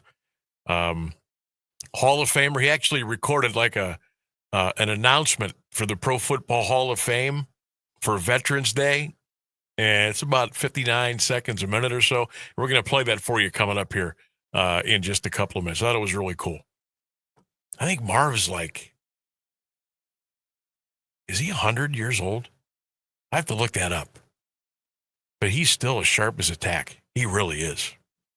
Of the shout-outs that we got in Rainsburg, do we have some that you can read over there on the air and thank our veterans? I got one more from Melanie Hess-Bagera. She wanted to shout out her father, Jay Hess, who was in the Air Force. All right. Congratulations. And So thank you. And thank you, Melanie, for passing that along. I got to do it now. I got to Google Marv Levy because I have to know. I would have sworn he turned 100 years old. Marv Levy. He is, by gosh. His birthday was August the 3rd. Marv is 100 years old. He was born August 3rd, 1925, and he did a fantastic job reading that announcement today. It was up on the Hall of Fame social media, so I want to credit them for it. But today being Veterans Day, and Marv read this announcement. Let's go ahead and get that now. Marv Levy on Veterans Day. And happy belated birthday, Mr. Levy. Hello to all you fine people who served our country, to our veterans. Marv Levy here, former Buffalo Bills coach and a member of the Pro Football Hall of Fame, class of 2001. Beyond that, I too am a veteran of World War II. In 1943, the day after I graduated high school, along with 12 of my classmates, we all enlisted into the Army Air Corps and served during World War II. Since then, I have had great respect for all of those people who serve our nation. And it's so honorable for me to be able to express my honor for all of you on Veterans Day. I wish you all great days ahead. Thank you for serving our nation. There you go. How cool is that? Marv Levy, head football coach, teacher, veteran, Hall of Famer, and he just turned 100 years old on August the 3rd. How about that? That's really cool. That really is cool. I was looking at some of Marv Levy's coaching stops in his career, and it started in 51 at St. Louis Country Day High School. And then he went to Coe High School, or Coe College in 53, 54. He was an assistant coach at New Mexico. He was then the head coach at New Mexico for a couple of years. Then he went to Cal as the head coach. Then he went to William and Mary as a head coach. Then he went to the Philadelphia Eagles. He was the 1969. Marv Levy went to Philly. He was a kicker coach. Yeah, that Marv Levy. Went to the Rams as a special team coach. Then he went to the Redskins. Then he went to Canada. He was the head coach of the Montreal Alouettes from 1973 to 1977. Then in 1978, he was the head coach of the Chiefs up until 1982. Then he went to the USFL. He coached the Chicago Blitz in 1984. Then it happened. 1986 through 1997, head coach of the Buffalo Bills. Now, I know, they went to 4 Super Bowls in a row. They didn't win any of them, but they won the AFC 4 consecutive times. They just couldn't get it done in the Super Bowl. Marv also served as a general manager of the Bills for a year, 2006 and 2007. He was a 2-time Grey Cup champion. Of course, he's in the Buffalo Bills Wall of Fame, Bills 50th anniversary team, Pro Football Hall of Fame. Just turned 100 years old. That was cool to hear him read that on Veterans Day. So again, thank you to all of our veterans. Make sure you get those shout-outs in. We got up until 6 o'clock. We want to read as many of those on the air as we possibly can. If you want to call them in, 330-821-1310. You can text them in at 330-924-7088. But again, thank you to all of our veterans. Doug on YouTube says, very nice from Marv Levy. God bless him. Yeah. Marv still going strong. 100. He still goes to a lot of the games in Buffalo. And he still has this incredible relationship with all of his players. And Jim Kelly, Thurman Thomas, Scott Norwood, all the great Bills of that era that, did get to the Super Bowl 4 times in a row. Andre Reed, another Hall of Famer. Joe DeLamielleure, Hall of Famer, former Cleveland Brown. Who was the special teamer for the Buffalo Bills? He was one of the best special teams guys ever to play. Is it Don Beebe? Is that who I'm thinking of? No, it was not Don Beebe. It was somebody else. Who was it? Special teams guy for the Bills. Scott? No, it wasn't Scott. Doggone it. Somebody will let me know. But I remember Don Beebe because in a playoff game against the Cleveland Browns up at Cleveland Browns Stadium, he caught a ball and got hit, and he landed right on his head. It was like a pogo stick. And his head went off the ground like about 2 feet. And he got right back up and he stayed in the game. Probably concussed. But I'll never forget that Beebe. He wore number 82. I don't know who hit him. I don't know if it was Hanford or Minifield or Tom Cousineau, but somebody hit him and he right on his head. He popped right back up. Yes, back when the Browns were good. All right, the latest NFL power rankings for this week. We're gonna go top to bottom because there may be a team you're familiar with. There may be a team you're familiar with at the bottom. Philadelphia Eagles are number 1. They come in at 7-2 this week. Now, they kind of looked a little ugly last night at Lambeau Field, but they did get the win. Number 2, the Indianapolis Colts. They move up a couple of spots from 4. The Colts are 8-2. Jonathan Taylor, one of the best running backs going right now. Number 3 this week, the Seattle Seahawks are 7-2. They beat up Arizona last week. Now they've got the Rams on the road, so we'll see what they got there. Speaking of the Rams, they're number 4 this week in the NFL Power Rankings. This will be their first showdown of the season with the Seahawks, and then they will meet again later on during the regular season. But the Rams come in at number 4. Number 5, the Kansas City Chiefs. What do we have here? The Chiefs are 5-4. They go to Denver. Big game this weekend. Now let's just say the Broncos beat the Chiefs. That'll put Kansas City at 5-5, and now they'll be 3.5 games behind Denver in the division with 7 to play.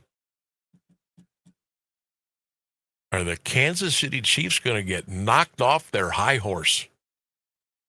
Stay tuned. Number 6 this week, the Detroit Lions.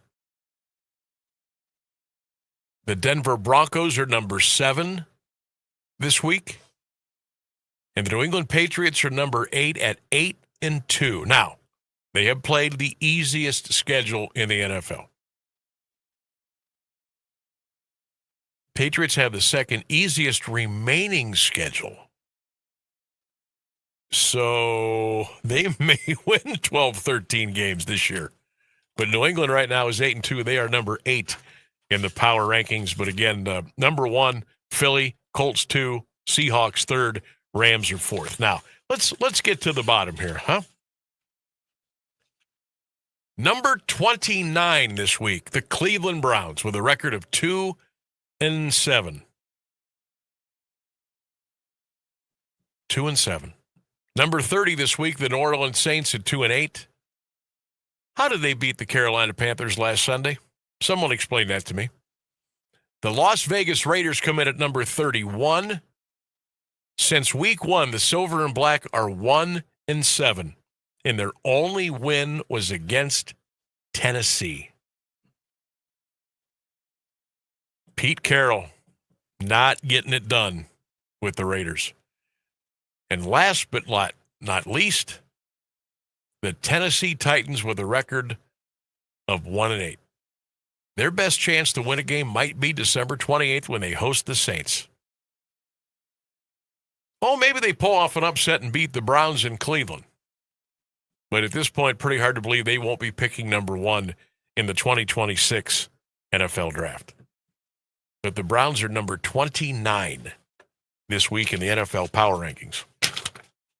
Mark on YouTube commented to say, Sammy, it was Steve Tasker, special teams guy for the Bills. Thank you. Who was that? That was Mark on YouTube. Mark, thank you. I think I said Steve, but I couldn't get it out. Oh, I got to get Sal's text in because I forgot him yesterday. Uh-oh. He just said, too many guys that aren't shooters are out there firing three-pointers. I see way too many wasted possessions in high school, college, and NBA. Super frustrating.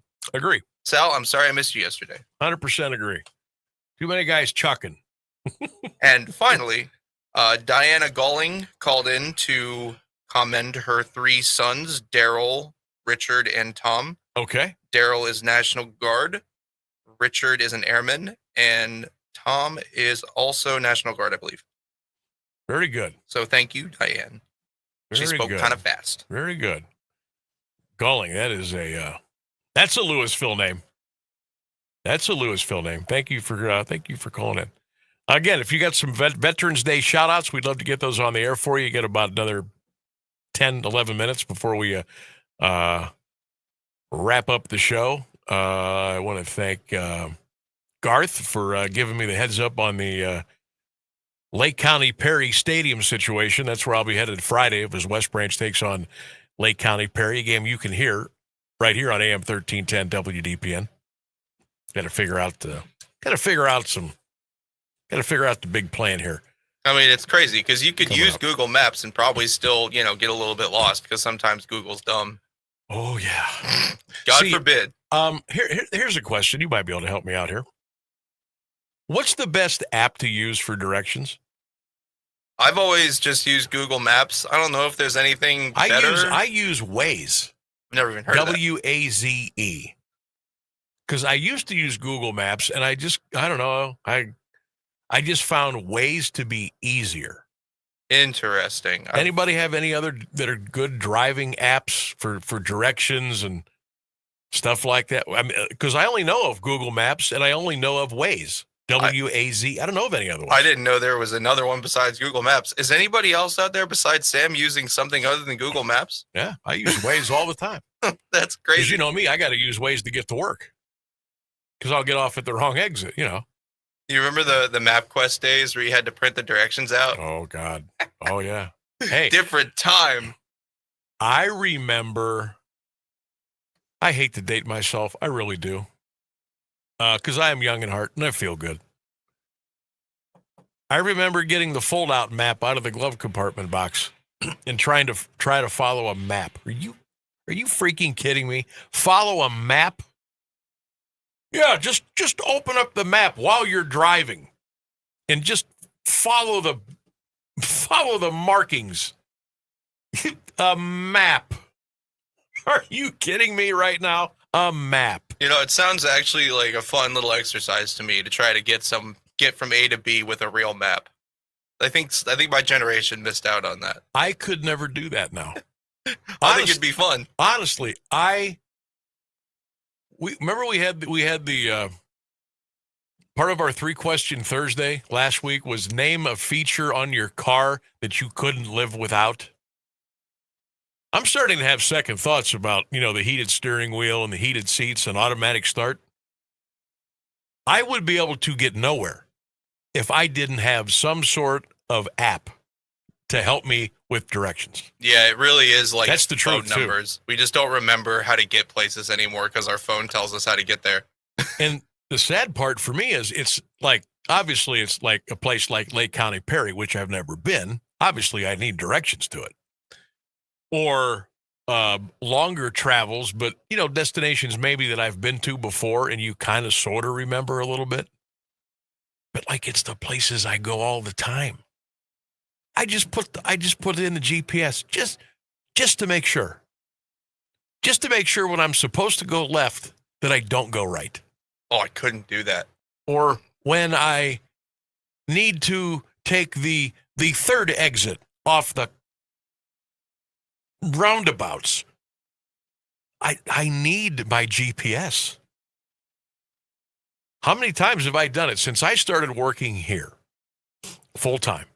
First show, by the way, April the 28th. We will be celebrating our 7th month anniversary coming up here on the 28th. Rainsburg, you're in charge of the booze and the snacks. Oh yeah, just put that in my pocket. And the balloons, yes. It's on me now. Yes, it's on you. How many times I have gotten off on the State Street exit coming to work, which is an absolute no-no. I am to get off on Beeson Street, take a left on Smith, and here I am. I bet you once every 2 weeks, because my head is entrenched up my ass, I will get off on State Street and completely forget about where I'm supposed to go. It's a true story. Remember the one time I was going by, what's the game place? The park, they got the miniature golf. They do Fun Times. Fun Times. Mm-hmm. And I'd be like, why am I going past Fun Times Park? This is not on the way to work. And then, you got off on the wrong exit. And I had to turn around and get back on 225 and get off on Beeson. If I didn't have GPS, I'd be cooked. Mark on YouTube says, Sammy, you better leave early. Google Maps looks like lots of twists and turns about an hour and 38 minutes from Alliance. Seriously. Hey, look, better to know in advance than find out when it's too late. What about from Canton? I don't know. Mark said from Alliance. Because I will not be leaving from here Friday for my football game. I'm going up to Lake County Perry High School. Oh, geez. You familiar with? Lake County Perry? Yeah. I've never been there. Yeah? Well, no, I mean... So you guys were doing a back and forth thing there. Ashtabula, what was it? Is that where I'm going? Well, no, there was an Ashtabula. Isn't Lake County up in that region? Why are you looking at me? Don't look at Rainsburg. My God. You guys both look at me like I'm supposed to know something. It's called an iPhone and the computer and Google. I know. Look it up. I know, but I'm just saying, we were talking about, because what do you use? Do you use Google Maps? Yes. I use Waze. Okay. You familiar with that? Yeah. Okay. So, but I've been getting some information here from people that there's not an easy way to get into the town from our direction. So I'm trying to figure out the best way to go, what time to leave. And I'm going to leave from home on Friday. I'm not going to leave from here. So if that would shorten my drive a little bit, since I'm going to be, instead of coming from the east to go north, sort of, I'm looking at just, from my house, I can just hop on 77 within like 5 minutes and go that way. But I just don't want to be screwing around, because I want to be there at 2. Because I'm going to start the show at 3 from the stadium. And then we got the game at 7. Yeah, that's the Lake County Perry, like power plant player Perry, right? Yeah, well, here, look, I just got this message that says, ask them for a tour of their athletic facility. It's amazing. Yeah, Nuclear power plant money. So they were one of the first schools here in Northeast Ohio to have a turf stadium.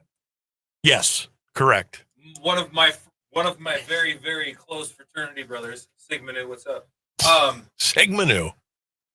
He is from Lake County Perry. Okay. Yeah. So but I've never been there. This will be my first time, and I'm trying to. The stadium's state of the art, or at least it was. It looks really neat. In photos. Think Tom Benson just for a high school. Really? Not that big though, scale, right? But because it holds like what, 5,000 or something like that. I would imagine. But I know there's they got a little roof on one side, and it really looks neat. It does. I'm anxious to go, and I just want to get there and get set up and make sure everything works. All that stuff. You've been doing this a long time. You know how sometimes remote broadcasts go, and you know what I mean. So I just want to make sure everything. Yeah, I know. Remote broadcasts always go 100% according to plan. Right. We never have hiccups. You'll get a power outage because the power plant goes down. They go full Chernobyl out there. Yeah, That would be good. That would be bad. I do know about this nuclear power plant thing. So yeah, That's cool. I didn't know we had one in Ohio. But maybe they'll give me a little tour up there. I'm going to go extra early. I am. I'm going to go for a couple of different reasons. I'm going to go early. Yeah, who doesn't want to tour a nuclear power plant? No, I want to tour the stadium. Oh, okay. We're on different pages. I don't want anywhere near a power plant. We're on different pages here. Dougie says Waze is the best in my opinion. Attaboy, Sammy. Yeah, I like using Waze instead of Google Maps. And if there's a better one out there than Waze, somebody let me know because I will try it. Do we need to take a break? Because I will. We don't have to. I got a comment from Ryan Brailer. He says, it's relatively close to Mentor, too. I think you'll be about 20 minutes from the Mentor-McKinley game. I go to a place called TJ's for a meal when you go to Mentor. TJ's. Okay. Thank you, Ryan. TJ's. I wonder what that's like. I'll have to look that up. I don't know. Ryan Brailer is going to have to tell us. I wonder if they'll be open when I get up there, because I plan on getting in the vicinity around 12:30, 12:45. I'll have to check out TJ's. It's not a strip bar, is it, or something like that? Or is it? You know? Or is it? How close is Lake County Perry from Northfield Park? It looks like he said about 20 minutes. Mentor he thinks about 20 minutes from there, from where you'll be. Or Thistledown. Are they running the horses in November? I could maybe throw a few bucks down on some horses before I go do my thing. Huh. See? Friday's just turning into could be a wild and woolly day. Let's check out the weather forecast for Friday, too. I want to make sure that everybody's good where they're going for football on Friday night. Oh, it looks nice. High of 55 and a low of 39 and partly sunny skies. So if you're heading to Lake County or Mentor or Mogador or Columbus on Friday, the weather's going to be beautiful. Perfect for high school football. Looking forward to that. I do want to thank all of our veterans again. Thanks to everybody who called in their veteran shout-outs or posted them for us so we could read. Thank you. And again, thank you to all of our veterans for your service and all that you have done for us. We will continue to appreciate that, and thank you for that. Our poll question today was about basketball, about the three-point line. Do you think it's kind of the three-point shot? Is it kind of ruining or tampering with the game of basketball a little bit? We had some great comments, some really well thought out comments. They were really good. In parting, Ray H says, old school basketball was the best. No fundamentals, dunk or shot a three. Get rid of the three, he says. Bobby Vero, he says, I don't believe we need it at every level. And basket height needs a lot of conversation by age. Interesting. Brian Brailer quickly commented to tell you that it's not a strip club and it is a nice Italian restaurant. Oh, Italian. Yes. Mafia. Speaking my language. I'll be there early. Let's go. They made him an offer he couldn't refuse. I'm going to go early now. All right. Thanks to Ryan Rainsberg. Thanks to all of you for participating today. Again, thank you, veterans. We love you. We appreciate you. Thank you for all that you have done and continue to do. Thanks to all the listeners and commenters today. We're going to come back again and do it all over again tomorrow at 3 right here on AM1310 WDPN. Until then, go Bucks, go Cavs, go Browns, go Guards. Good night, everybody. We'll see you tomorrow.